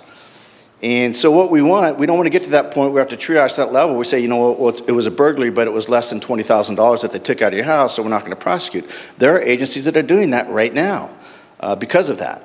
And so we need to make sure that we support our prosecutors. And we have been enhancing our prosecutor's office. We're trying to add assistant prosecutors. But I think it's important to pay the prosecutor. He's got a JD. I mean, just a JD alone. You go to school to get a JD, that should be worth something. A Juris Doctorate. That should be worth something. And the caseload that I know that runs through that office, I think they're way behind. Let me switch over to B. This has to do with the sheriff's office. I first want to explain, I don't want to be too remedial here, I want to explain the difference between a sheriff and a police chief. Essentially, and there's a lot of differences, but one of the big differences, obviously the sheriff is elected, a police chief is appointed, usually by a city manager and or city council. The sheriff runs a jail. The police chiefs don't run, we might have holding facilities or small jails, but a county jail is run by the sheriff. So our sheriff has 240 employees that he's responsible for, plus another roughly 400 plus inmates he's responsible for, 24/7. And a 24/7 operation, if you've never run a 24/7 operation, it's a completely different animal. Both the sheriff's office and the PD, the police officers, they all respond to 911 calls. If you live in Liberty, you call 911, you're going to get the Liberty Police Department. If you live where I live, you call 911, you get a sheriff's deputy, which is like I do. So, and as well as our sheriff mentioned, he's responsible for the whole county. If for whatever reason, Liberty, the city of Liberty, all their officers said, we're leaving, we're done, we're out of here. Guess what? The sheriff's responsible for that. He has to handle Liberty now. And we talked about, I know Don brought up the qualifications to be a police chief are higher to apply, and those are set by the cities, and it's not as much maybe to apply to run for office. However, I will argue that it doesn't reduce the responsibility that's there. Whether he's got a PhD and his master's degree in FBI National Academy, or he just has a high school diploma, he still has the same responsibilities. And that's to the 250 employees, to the 400 plus inmates. And remember, these are employees we're sending out 24/7 with a gun, with a baton, taking people's freedoms away from them. There's a lot of legal stuff. The most liability I think you can imagine in any job, the training that's involved in that, and the 240 employees that he has, that's roughly half of all of our employees, all of the county employees that we have, I think. That's roughly half of all of our employees. Half of them belong to him, to the sheriff. So I say that so you know that being a sheriff is nothing less than being a chief. I'll argue that it's more. I will easily argue that it's more, except for the fact that he doesn't have a boss like I have, you know, with a city manager or something, but nonetheless, he answers to the people. But when you look at the pay salary, the pay scales, it's crazy. Like I said, I've got 30-something employees. I'm making 60 grand more than he is. Several of the police chiefs in this county are making much more than our sheriff is, with much, much smaller departments and no county jail. There's one police chief in this county who makes more than twice as much as he does, and she should. But the pay is just, it's so different. As a matter of fact, going back to the prosecutor, I can give you a list right now of probably a dozen prosecutors that are making 60 to 100 grand more than our prosecutor right now, with comparable sized counties, roughly, throughout the region, throughout the, you know, within this state and surrounding states, 60 to 100 grand more than our current prosecutor is. With our sheriff, it's easy to find police chiefs that are making 100 grand plus more than him. And with his with this particular sheriff and with this particular prosecutor, certainly they could probably go anywhere they want if they wanted to. Luckily, they haven't. Actually, with all 4 of our electeds, we're lucky to have the 4 that we have. We have some good people in office. We're very lucky to have them. And I don't suggest that we make a constitution or design this constitution just for them. But this is a perfect example. We don't have control to FBI National. He mentioned FBI National Academy. That doesn't mean anything to you guys. It does a lot to me because I went and he went. FBI National Academy is you have to leave your family. It's a 3-month program. You leave your family for 3 months, and you have to go live at the FBI Academy in Quantico, Virginia, for 3 months inside a little habit trail. And you go through training, but it's 250 of the top executives from all over the world, not just the nation. This is all over the world. It's international. Only 250 get selected for that. And you live there for 3 months. It's one of the most prestigious law enforcement executive schools there is, and our sheriff has been there. There's no way for us to reward that. There's no way for us to say, you know what, and the list goes on. If you've seen his resume, he talked a little bit about it. I think you might have. It's impeccable. Just look at the classes alone, let alone the master's. The PhD that he has in ethical leadership. A PhD in ethical leadership. How lucky are we to have that as our sheriff? So, again, I could show you some comparisons as to how little he's making. We have the, let me show you how to work that. we have the ability to increase our assessor and our auditor, which I think is good, and I think we're getting them up. I actually still think they need to go higher, but we're getting them there. But we're at the point now where we have an assessor and an auditor who's basically making as much as our sheriff. 250 employees plus 400 plus inmates. That's a big responsibility, 24/7 operation.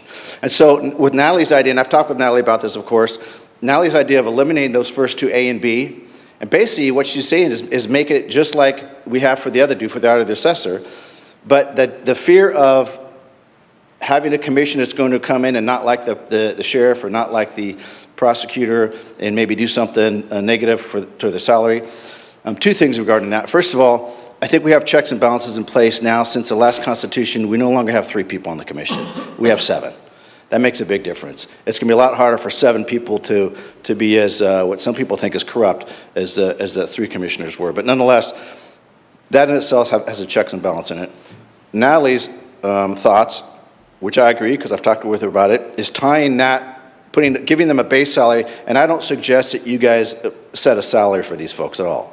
I don't think that's what the Constitution is for. I think we should have some leeway to do that in-house, though, but nonetheless, having a minimum there, and I think Jennifer talked about this as well, so that they can't get messed with later. And the proposal was to tie it to 10%, within 10% of the county administrator. I like that idea. I think it's great. I don't know if I got the hint that you didn't like it as much, but I think it's a great idea because we always have that benchmark in case somebody tries to come in and say, no, you're making this much less. Well, no, I don't think anybody's going to reduce the county administrator's salary just so they can get to the prosecutor, the sheriff to reduce their salary. But that alone would bring them up to at least, probably still not what they're worth, but at least a little bit more equitable pay, but also allow the commission if they wanted to pay more. For whatever reason, whether it's based on education and experience, whether it's based on, who knows, COLAs, cost of living adjustments. So anyways, this is a big one for me because I think we're way off on this. We're way out and we really hurt our, so I have the qualifications to run for sheriff. I would never run for sheriff. I would never run for sheriff with that responsibility, and why would I? Look what I'm doing now. For $60,000 more and no crime on campus. You know, why would I deal with that? So we need to make some equity there. I think that would bring them up and also allow us to make some adjustments. That would give them a minimum, but allow us to make some adjustments to all 4 of those elected positions without hurting them. But anyways, I'm open to questions if anybody has any questions or thoughts of me.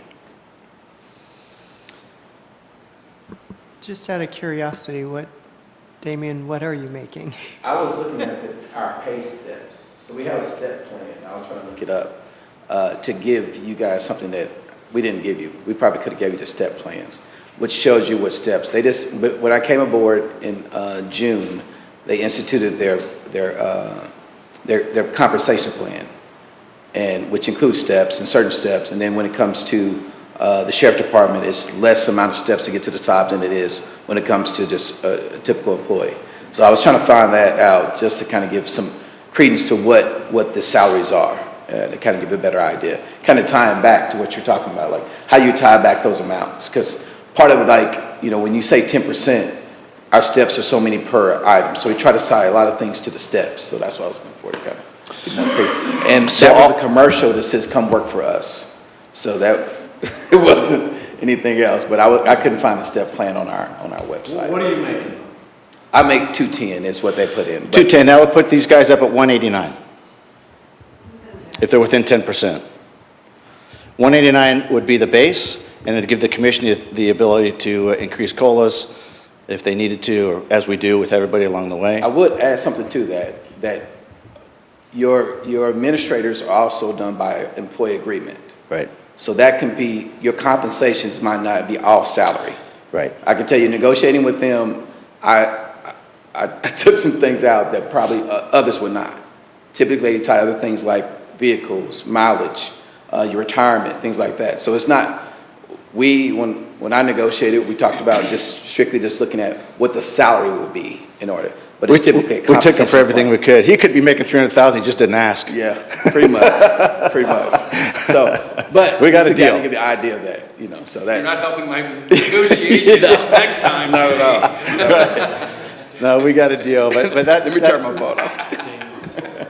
But that, I'm telling you, to give you a little crease. So that's why I was looking for those steps too, to kind of see where we had and where we're Yeah. at. But something to put, I would like to see them at least the minimum 180 plus category for base pay for those two guys. I think they deserve a lot more, but at least that gives us a minimum that future commissions cannot take away. I don't think that minimum should be locked into a number because it has to move through the years. 180 today could be nothing 5 years from now. So that's why I liked it tied into the administrative position, but there could be other options as well. But allowing the commission to add to that, I think is very important. Can I ask you a question? Jason? So if we currently have it set as equal to the 75%, right, of the salary, if that was changed to as a base, that's our base level, where we start negotiations. Because if we have the next candidate who comes in who's elected, and he doesn't have the qualifications of our current sheriff, shouldn't we have the leeway to start him at the bench level compared to the rest of the state? And then the commission has the ability to incentivize beyond that level? Well, two things. First, I don't like being tied to the state. I don't like being tied to anybody. I think we should have our own. Whatever that base level is, we decide that, not the state, because the state can change that, and we might not like that change. Sure. So I think we should have our own. But yeah, that's exactly what I think, is there should be a base level that they come in at, but allow the commission to either, over the cost of living adjustments, or adjust their salary even higher based on, hey, for whatever reason. Right, But just have that, absolutely, yeah. but right now, we can do it with those two, but not with those two. And that's what's kind of frustrating for me. Particularly since, and Natalie touched on it, public safety, and not to say these guys aren't important, well, Tracy assesses my property. I could do without him, but no, I love Tracy. But not to say they're not important, but public safety is a big deal to our community. And these two guys drive that for our community. And that's why I think it's so important that we do it right. For them, and not for these two people, but these two offices. We do it right for them and allow us to incentivize that the way we need to. So what I'm asking is, if we keep it tied for the simplicity fact of the state setting these standards, right, and we're leaving that as our base, the commission can still say, over that base, we have a discretion to pay you 190, right, as your base. But we're obligated to pay at this level, right? And then the increases are still up to the commission. If they deem that person, hey, you're worthy out of the gate of an additional 20,000, we can pay you 190. The problem is, if you have a base that's so low, like the base now is 120, whatever it is, 125, and we think the base should be 185, it's like that's a big stretch. It makes it difficult for a commission. Some commissions won't even do that. It makes it difficult for a commission to make that big a jump, to give someone a $60,000 pay raise. To me, I like the idea of having that base, but I'd like to tie it I'd rather tie it in-house, first of all, but I'd like to tie it to something that starts in with the base higher up in the 180, 190 So do you envision a scenario where a future candidate would come in, or a future sheriff would come in, and the commission would look at it and say, well, this guy's not qualified at all, right? I don't know how he got elected, he's not qualified, we're in trouble. Yeah. But we're paying him this much money, we should be Yeah. able to lower it back down to that lowest base possible that the state says, meet this and you're good. Well, keep Without in mind- saying, hey, we are locking ourselves in with an Yeah. inferior candidate that we're gonna overpay for, we don't know how much. Yeah, keep in mind that they're elected by the people, so the people decide if they want them or not. Yeah, absolutely. But on top of that, and like I said earlier, regardless of the resume, it's still the same responsibility. Absolutely. So, like I said, you come with a high school diploma and a Missouri Post certification, and you've lived in the county for 2 years, you can run, but you still have to run that jail. You still have to run the 240 employees. When you run for that office, you're aware of the requirements of the office, right? Yeah. You're aware of how many people you're in charge of. You Right. know how many people you have to deal with. Right. You're not surprised on day one says, hey, guess what? Yes. Your job now, you Right. have to do jail too. Right. And I really don't see oh, I can't say that, but my speculation is you're going to see in the future in Clay County, future sheriffs that are going to have some resume to them. It's going to be guys that have been developed by our own sheriff. If we're comparing here and he's setting the benchmark, yeah, I mean, you're Yeah. going to see that, absolutely. Right, he kind of set the mark for us, which was great. But one of his jobs is to develop his replacement. Right. And develop guys in-house that can do that. I know that he's working on that kind of stuff. So I think we're going to have people that are A strong bench. maybe not as good as this one, but we'll have some decent candidates, I think, in the future. Okay, thank you. Anything else from me? No, thank you. I think overall, what you're saying is all sounding good, but I think we need, as fiduciaries, to do some research and then look at some numbers. Will has look at some numbers of sheriff departments out there, comparables, and, then come up with a formula, because I like the idea of the base, and then, you guys incentivize and however that needs to look. And just a suggestion, I wouldn't look just at sheriffs, I'd look also at police departments, chiefs, but also keep in mind, I think it's really important that we're Clay County, we don't have to be like everybody else. We can be better than everybody else, and we can be the model that people look to. How does Clay County do it? Instead of being the county that says, well, this is how they do it, so we're going to follow them. We did that with SB 190, our senior tax break. It's like some people want to, let's see what everybody else does. No, we're going to take the lead on this. We're going to get out there, and we're going to give a senior tax break. I think we need to be the same way with everything in our county. It's like, we're now one of the big counties in the state, and we're now one of the fastest growing counties in the state. And a lot of people are looking to us for things, and so I worry about being a lemming and following everybody else off a cliff. So it's important to look at all that data. Don't get me wrong, I'm not saying that, but just because some sheriff doesn't make or makes a certain amount, doesn't mean we need to be tied to that. And we need to look at what do we want in our county, and what's going to make our county better than every other county. Right, and I guess I'm used to looking at the big budgets and budgeting the year ahead, and that's information that we're not aware of, that you guys are. It's kind of like, okay, do these numbers fit in the budget going forward? Yeah, see, but we're just talking about 4 positions altogether, 4 elected positions altogether, which that is not going to be, that's not going to be, Damon can find that in the seat cushions.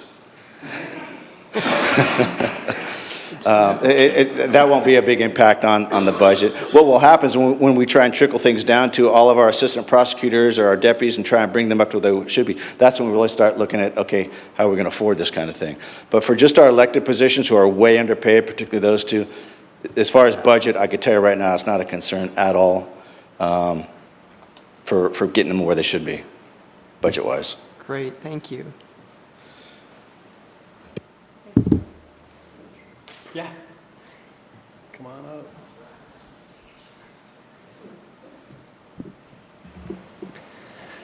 How you doing? Good evening. My name is Victor Hurlbert. I'm the Clay County Auditor. I'm going to be very brief because I know it's been a long evening. So first, I just want to say thank you to the board for your service on this Charter Review Commission. Really, my only comments, I want to speak in support to the proposed change I've heard for prosecutor and sheriff, especially the issue that we have of 75% for our, where we are at for the Clay County Sheriff versus 80% of the judge for all other, first-class counties, non-charter counties in Missouri. I think that's an issue. So I think we need to lead and we need to be higher than that. So whether it's the administrator proposal or whether it's the circuit court, I think that could also be something that I just want to speak in support of, and the same for the prosecutor as well. Comments just sitting back from where I've been and listening to all the meetings, I think those are positive changes. What you've said about benefits for commissioners too, that also seems something that's very fair, makes sense. And then you've talked a lot about nominations, and it looks like you're working through that. Only comments I have for the Clay County Auditor specifically, I think where my compensation at is fairly appropriate. I'm still below larger counties in the state of Missouri. St. Louis City is really a quasi-county and city in of itself, so 114 counties, and the city of St. Louis, which is also a county. It's kind of a strange setup. So I'm below city of St. Louis County, St. Charles County, and Jackson County. I'm about the same as Boone County, which is a smaller county than us, but I think that's appropriate because we're close in size, as well as Greene County. So I think where that's at is currently appropriate. I don't really see any need as far as, should the auditor or assessor have a certain floor? I mean, that could be a discussion to have. There could be, as was said, a commission that doesn't like assessments, a commission that doesn't like a certain audit report. But I feel in our current situation, and as Commissioner Johnson said, there are some good checks and balances to prevent something of that nature happening to the assessor and auditor's position. A little bit, just kind of high level about the Clay County Auditor's Office. So I'm in charge of both the internal audit function as well as I'm the accounting officer. So while I am small but mighty, only have 4 full-time employees, 1 part-time, and 1 vacant full-time. We are in charge for, close to $150 million budget, so we put together the financial statements every year, and those are independently audited. The only other charter county that's similar to that is St. Louis City, where you have a comptroller in charge of both accounting and the audit function. So I oversee both of those capacities. So that's something that's different compared to other charter counties where they're responsible for just the internal audit function. So I just want to, bring that to everyone's attention as well. But, we do the internal audit function. We're responsible for capital asset inventories. And that's really it. Just wanted to make myself available since I'm here, and I'm happy to answer any questions. Any questions? Yeah, I have a question. How long have you been there? So I am on my 8th year. Okay. So I was elected in 2018, and I will say one positive change of this charter is getting rid of the salary commission. So in 2019, my first year, it was a very different time in the county. I have that perspective of really the worst of times that Clay County has been and lessons learned from that. I will say that in the salary commission, I voted against a pay increase for myself because it creates that incentive really to not support your compensation, of course. So I like that. Right now, it's more tied to something that is similar to all other county employees. But yeah. I have a question about that. Sure. Because you said it's similar to all other county employees. Yep. I was wondering, each year, have you received an increase each year since this Constitution has been in place? Yeah, so since the Constitution's been in effect, Yeah. I have received those same increases. I was just, because I read in here, it says the auditor and assessor may receive intern salary increases authorized by the county commission, provided that they don't exceed the COLA paid to the county employees. So I thought, that's interesting that it's you might get this versus other county employees that it seems that it is, right? Right, fair, yeah. So I wondered if that was the case. It seems it has been the case for you each year you've received, but that's actually determined by the commission, not just by serving the county, I guess. Yeah, I would say it has to be budgeted, like the COLA increase for all county employees has to be approved by the commission, budgeted. But then, part of a role in my office is making sure that the right people, get all those appropriate COLAs as well. So, but I have since the Constitution's been in place. Okay. Yeah, I was just wondering, it just dawned on me when you were talking, if it should just be simplified that it does happen and not left up to a decision. It's just something I'm No, I appreciate that. Yeah, I understand. Yeah, I think it's working fine. I don't know that I'd really, call for a need for that change, especially with you gotta have the budget there. So I think it's working all right. because you're getting it each time, right? Fair, yeah. Actually, I'd just like to say thank you for doing such a fantastic job and, Sure. and answering all the questions that I have. And Tracy, that goes for you too. Anytime I have questions, you guys are so willing to be helpful. So thank you so much. And that goes for Zach and Will too. Thank you guys. Glad to. And thank you all for coming out tonight, for sure. Anybody, did you have anything you wanted to? Not unless you have anything for me. Yeah, okay. Kevin, you had mentioned an idea that you had about, when I was talking to some of the previous speakers about tying it to something, and what were you had mentioned that you had some thoughts. I thought maybe you'd share with the committee. That's the tough part. I will stay over here taking notes, or just some observations as well. So I'll leave it up to you guys if you want to hear thoughts. Okay. So just based on what I'm hearing, it feels like there's obviously a need or a desire to substantially adjust.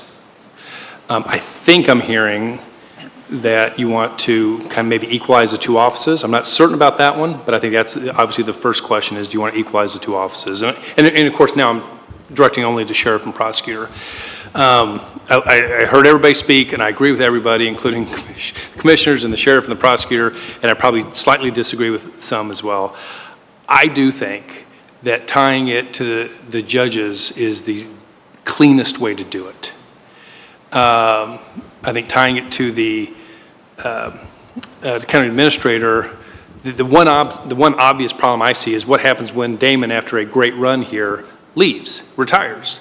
We will hire someone to replace him, and that person will make substantially less than Damon does. That is a guarantee. I mean, we're not going to bring somebody in and pay that person what we were paying this gentleman, say with 15 years of outstanding service and experience. That seems obvious to me. And then at the point that you pull the office salary back, that creates the potential for concern for these two offices. I think the simplest thing, and I love simple, if you've read this, you may see that. I love simple. I think the simplest thing to do is say they get paid the same as the circuit judges. The state does, they get a COLA every year. The judges are very good about making sure they get their pay increase, and it has increased quite a bit. They're tied to the federal. They are. Maybe explain that. So my understanding is, so a few years ago, some of our judges kind of instituted a policy or a process where the state judges are tied to increases in the federal judges, and those have been pretty consistent and have worked out well. And I think the circuit judges and the associate circuit judges have moved up very steadily more recently in a good way. Then also hearing your concepts about, well, the base pay, should be something, but what happens when we get a particularly good employee or a particularly bad employee? My thought would be that each year, the county commission is authorized to allocate up to an additional 10% of salary. That would be renewable. So that if you are at 180, the county commission said, based on experience, based on training, based on expertise, based on all the things, up to, in that situation, another $18,000 of compensation could be allocated by the county commission. The base stays in place, so there's never a situation where they are losing dramatic money. And if we get a brand new sheriff or prosecutor in that maybe doesn't have the experience, they just start out at the base and earn that incentive from the commission based on their time and grade and what they're able to do. I think that would be reasonably clean. That would be an option. I do like tying it to something that ties it to something, but also ties it to annual increases, COLAs. So this would have the pay, the COLA, and then an incentive up to, say, I just picked 10%, that seemed reasonable to me. And that wouldn't be terrible to write, that would be, it wouldn't take 2 paragraphs to write that. What do the circuit judges make? 179. And at least that's what I've got, I think that's right. They're right at that number. So that gets you to about the same number as. Potentially get you to 200 if you're, like these two guys. The base Yep. gets you to about the same number as. Yeah, is that other base concept, yeah. Yeah, I mean, yeah, exactly. I will say, I have a question, like, because when you say annual, like, give you an example, like going through your academy, Sheriff, how's that, time-wise, how's that look? Is that a 1 year? What I'm getting at is that what you're asking for the commission to almost vet because I don't want to use a word of review, because then you have elected officials reviewing elected official.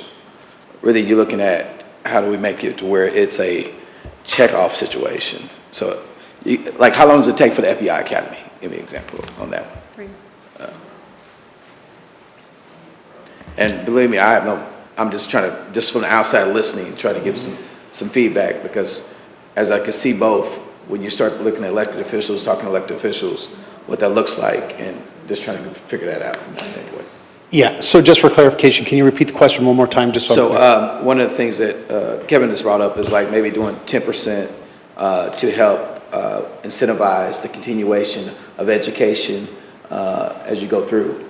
And but what caught me on that one, Kevin, was the annual scenario, because to me, education and promoting. So when I go through goals with employees, or we do reviews, which we just started doing this past year, we do an annual situation, and not everybody annually is going to be able to get a 10% increase. But there's certain things that, as we look at, say for instance, if you have a deputy who received their associates or received their degrees, then they're more than likely to run up, which we just do our promotion policy this last week, gave us up to 15% increase. So that's why I was trying to tie that to maybe not saying something annual, but give it more of a, you got one in that, like? I think so. So for just the position of sheriff, it's taken me 13 years to get to where I'm at.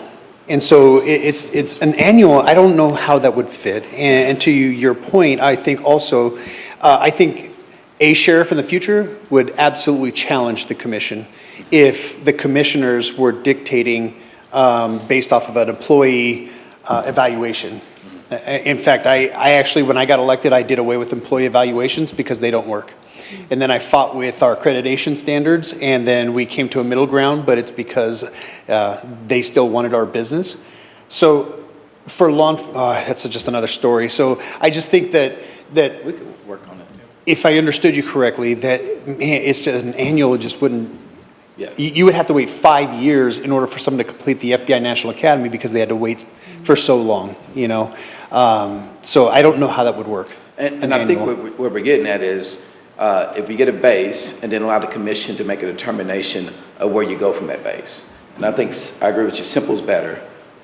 So we just kind of got to look at that language on that one. Yeah, and just to be clear, my idea wouldn't be that every year there are performance markers you'd have to meet. That's not my idea. Okay. My idea would be, at a certain point, you become an expert in your field, and you are seen as a leader in the sheriff community, which you currently are. And essentially, you're going to stay there. And so, you're not going to lose your PhD. You're not going to lose your accreditation. You're not going to lose your what you've done. You don't have to go through additional training other than the annual required stuff, just to meet the 10%. So my idea is that the commission could allocate an additional 10% every year, and it would be more subjective because I don't know how else to do it, so that a quality sheriff we can keep, help us give a little bit to help them keep a quality sheriff. But if we get a new person in, they would be at the base. I mean, the base is the assumption. Yeah, I still think the base is a great idea. I think, but also identifying the different criteria for the commission to set. So instead of just being subjective, You can base it off of education, you can base it off the FBI National Academy and those other ones. Executive leadership courses like Harvard Kennedy School, you know, that's easy because that's what all law enforcement strives to go to. Beyond that, I mean, and really, like, let's just say I went to all of them and I'm done. Then there's no more compensation, there's no more incentivizing because you've already checked all the boxes, so to say. You know, unfortunately, I guess what I see is I don't see a way to keep increasing, I mean, because you're already going to get increases from your base, always. That's always going to happen. The incentive could be above that, but it can't, you know, it can't be, you know, it can't be $300,000, for example, right? Right. And they can't, it can't keep doing that. There's got to be something, because, you know, that process or that concept in this document will get killed. I mean, people will hate that if we say the main thing we're doing here is raising everybody's salary. I mean, that can't happen. I mean, it has to be something that is thoughtful. And so again, thinking of concepts, I just personally like tying it to a very simple base that we know is going to move every year. And then if there's a concept to try to get a little more, you know, I've heard the word incentivize over and over. If there's a concept to do that, I think we probably could get there with an idea that And would I work. think, you know, for the specialty schools, executive leadership schools, it doesn't have to be like $30,000, like a number. It can be like a percentage. But then I also think that there could be a cap. You know, so a sheriff doesn't reach $300,000. I just think, I mean, gosh, I would be opposed to that. But, you know, having the base, if it starts between 180, 190, then, you know, using the scalable option of how much would we pay in, you know, an extra for an associate's degree, $1,000. You know, I kind of go back to the career enhancement points that we had with the Phoenix Police Department. They capped it out at level 4. Like, it didn't matter how much more you went on, that's all you got. And so I think that kind of concept can be used in this way, but I just don't know how that would be written, though. That's where I'd be. Yeah, I would think that would not be something for the Constitution. Right. That would be Correct. something for an operating document Yes. later, in my view. Is Yes. So again, something simple for the Constitution that allows for the concept, but then implementing the concept is going to be done at the ordinance level. Agreed. Yeah. And I think going back to Anthony's point, you know, how can we make it as easy as possible and remove the politics of it out? I don't know if we can do that. I don't think we can put it in the Constitution and make it so simple that everyone goes, oh, okay, that makes sense. But allowing the flexibility to allow the commission to come up with that scale, I think that would be a lot easier to do as a procedural. Or I mean, him saying whatever the number is we decided, right? If it was 10 or 15% on top of the base, then, you know, that would give, you know what the numbers are. And so then somebody like you who's loaded, right, with all these awesome achievements would be on that high end of that. And you wouldn't have to get into the minutia necessarily in the Constitution. You would just know, okay, here's the numbers, and then you don't get into the minutia, and then you'd be looking at rewarding someone like you that's got all these other wonderful things going on that makes you somebody we want to keep. Right, and I was doing some searches while I was sitting in the back, and I did come up with some models. And, you know, it's something that I'll present to the team. But then beyond that, I mean, it's up to you. But I'm sure it'll be helpful.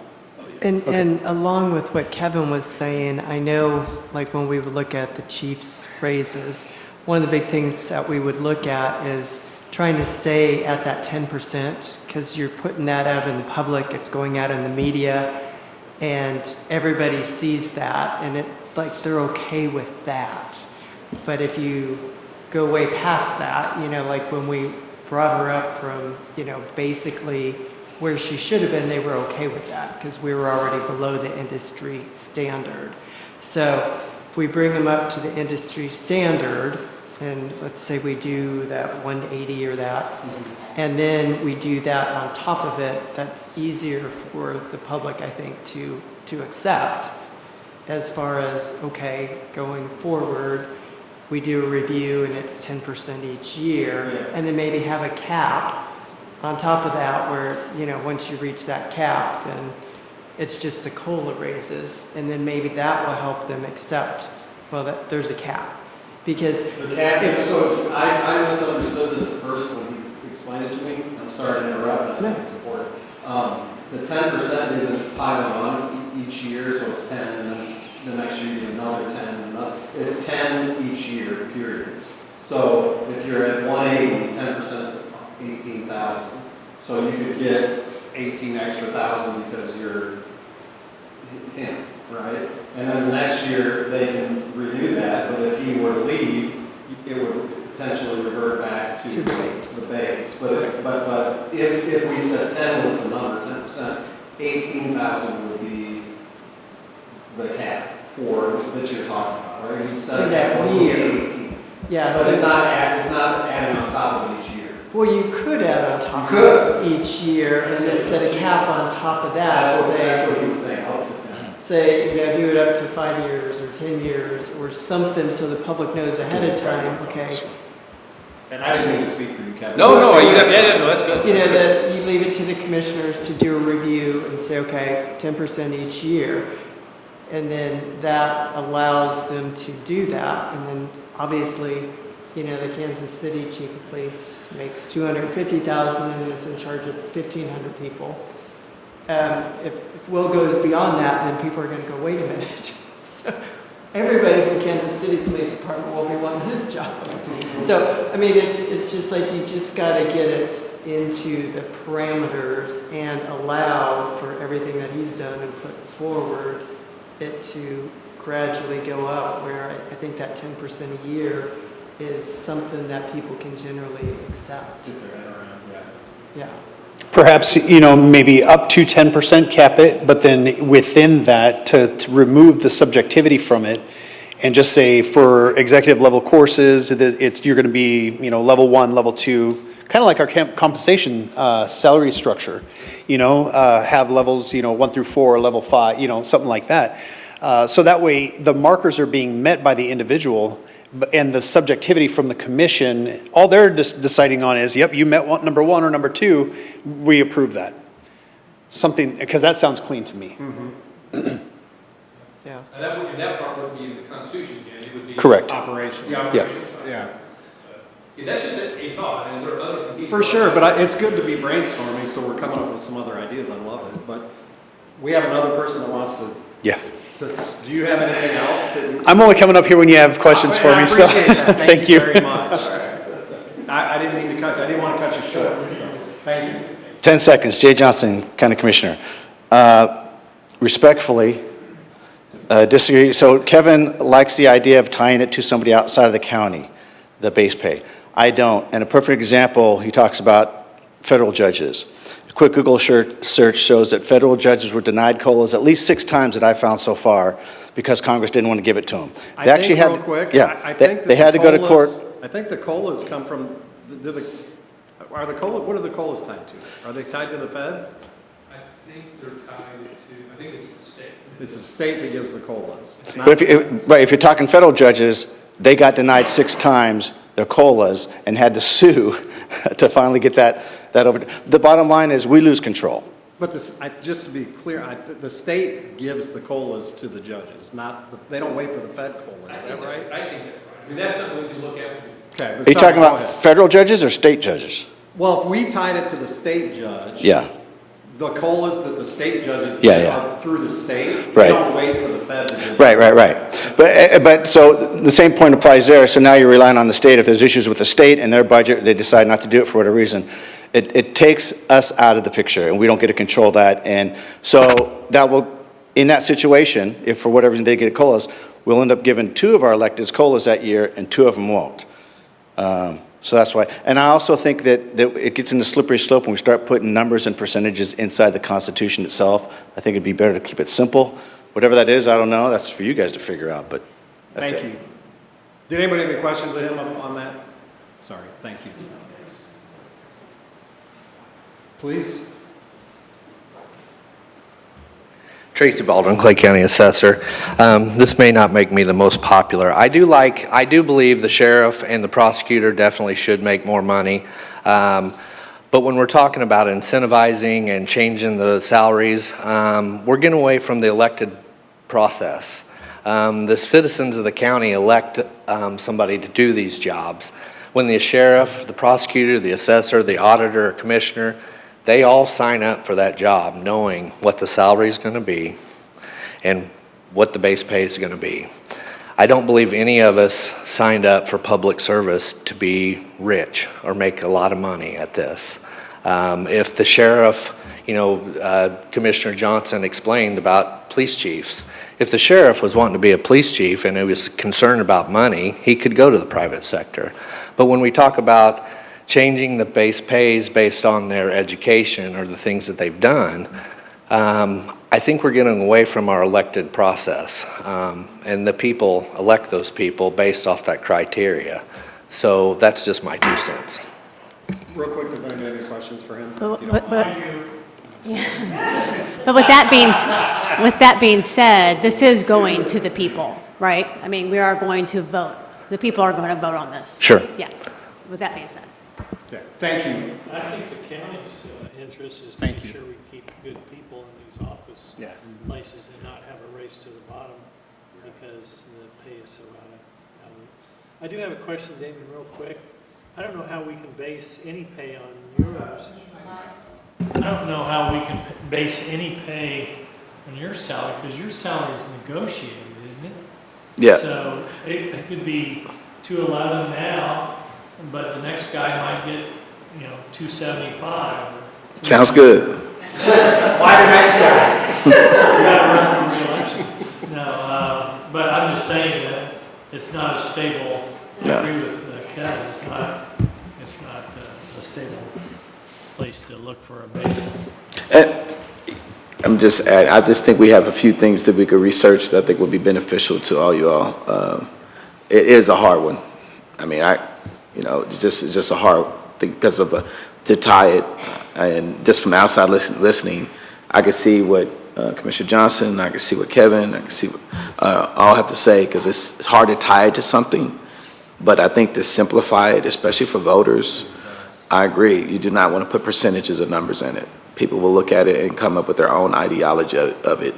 And we have to realize that all our voters are experienced in what they're voting on. And if they're used to seeing language already, you want to try to utilize that language again in a way that can help you and still give you the opportunity to get through. Because my understanding is one question, and that's a long question, and we know that people's attention span is not very long, not to put people down, but I know mine ain't either.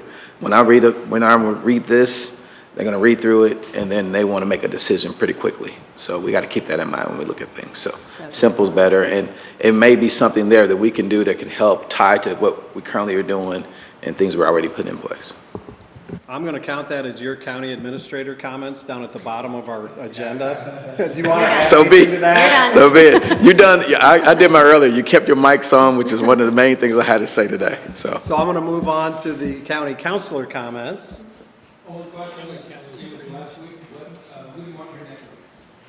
Are we off next week? Next meeting, but next meeting.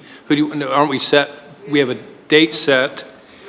We're doing Article 5, the non-elected offices. I'm assuming you'd like to have county clerk, treasurer, collector, recorder of deeds, and public administrator here. You guys want all them here? So do we need to evaluate what we've been talking about? Because we didn't even get all the way through today. Well, so are we passing on forward? Well, okay, so you went to comments, 4.07 and 4.08, we didn't talk about. They may not be very substantive. Do we want to hit them real quick? Does anybody, maybe a good question would be, does anybody want to address, does anybody have anything that they definitely want to change there? I suspect there may not be. On 07, 08? You have one? Oh, he has one. Okay, then, all right, never mind. Did we have somebody raise their hand? You? You already made your comments. I know, but I just want to see from their standpoint and also from Victor's. The last one in 4.07, no office holder may transfer funds from one organizational unit to another organization without the approval of the budget officer. But when we look at our purchasing policy for over a certain amount, I got authority, but after that, the commission has authority. Are those things related to the same one? So something we might need to look at. Like, see, so purchase policy, I can't, over 12,000, but say that we have transfers, and typically we never have them between two organizational units. So I've never had it where the prosecutors send money over to the, to the sheriff department. So this is not a typical situation. But if it is a situation, do we need to add that budget officer with authority or with the county commission at the end of that? So. That's a good point. I'll hop real quick, please. Yeah, I like the administrator's suggestion, because we do have, what he's speaking to is we have an ordinance where you can move up to $6,000 in 90 days for personnel purposes. You can move up to $12,000 in 90 days for non-personnel purposes. So what the Constitution language talks about is, organization unit type. So we're thinking personnel, contractual, which are services, commodities or things, and then capital, so kind of fixed assets, right, investments. And so to the point of the question, certainly I would question in booking the entry for any budget change if we're trying to move non-personnel budget to personnel budget and vice versa without commission approval, straight away. I think we would, that would not be in line with the ordinance, but I think where that could come into play is not what if we're talking about contractual to commodity or commodity to capital, and within those three categories, we call 200s, 300s, 400s, it would offer some more flexibility. Yeah. So I don't think we've had a really concern yet with that, but I'm open to it, support it. What's the language you're suggesting? I was just saying, at the end of budget officer, Yeah, at the end of the put, paragraph. just, at the end of that paragraph, just put, might just say county commission approval. Of the budget officer and county commission? Yeah, if And necessary. county commission? Yeah, all right. And everybody thinks that's a good idea? I have a question. Why is it referring to budget officer? I noticed throughout those two words are capitalized. Is that a reason? It's a title. Title. But, so why doesn't it just say county administrator, since you're the one that holds the Sure. title? But Do be- you put on a different hat?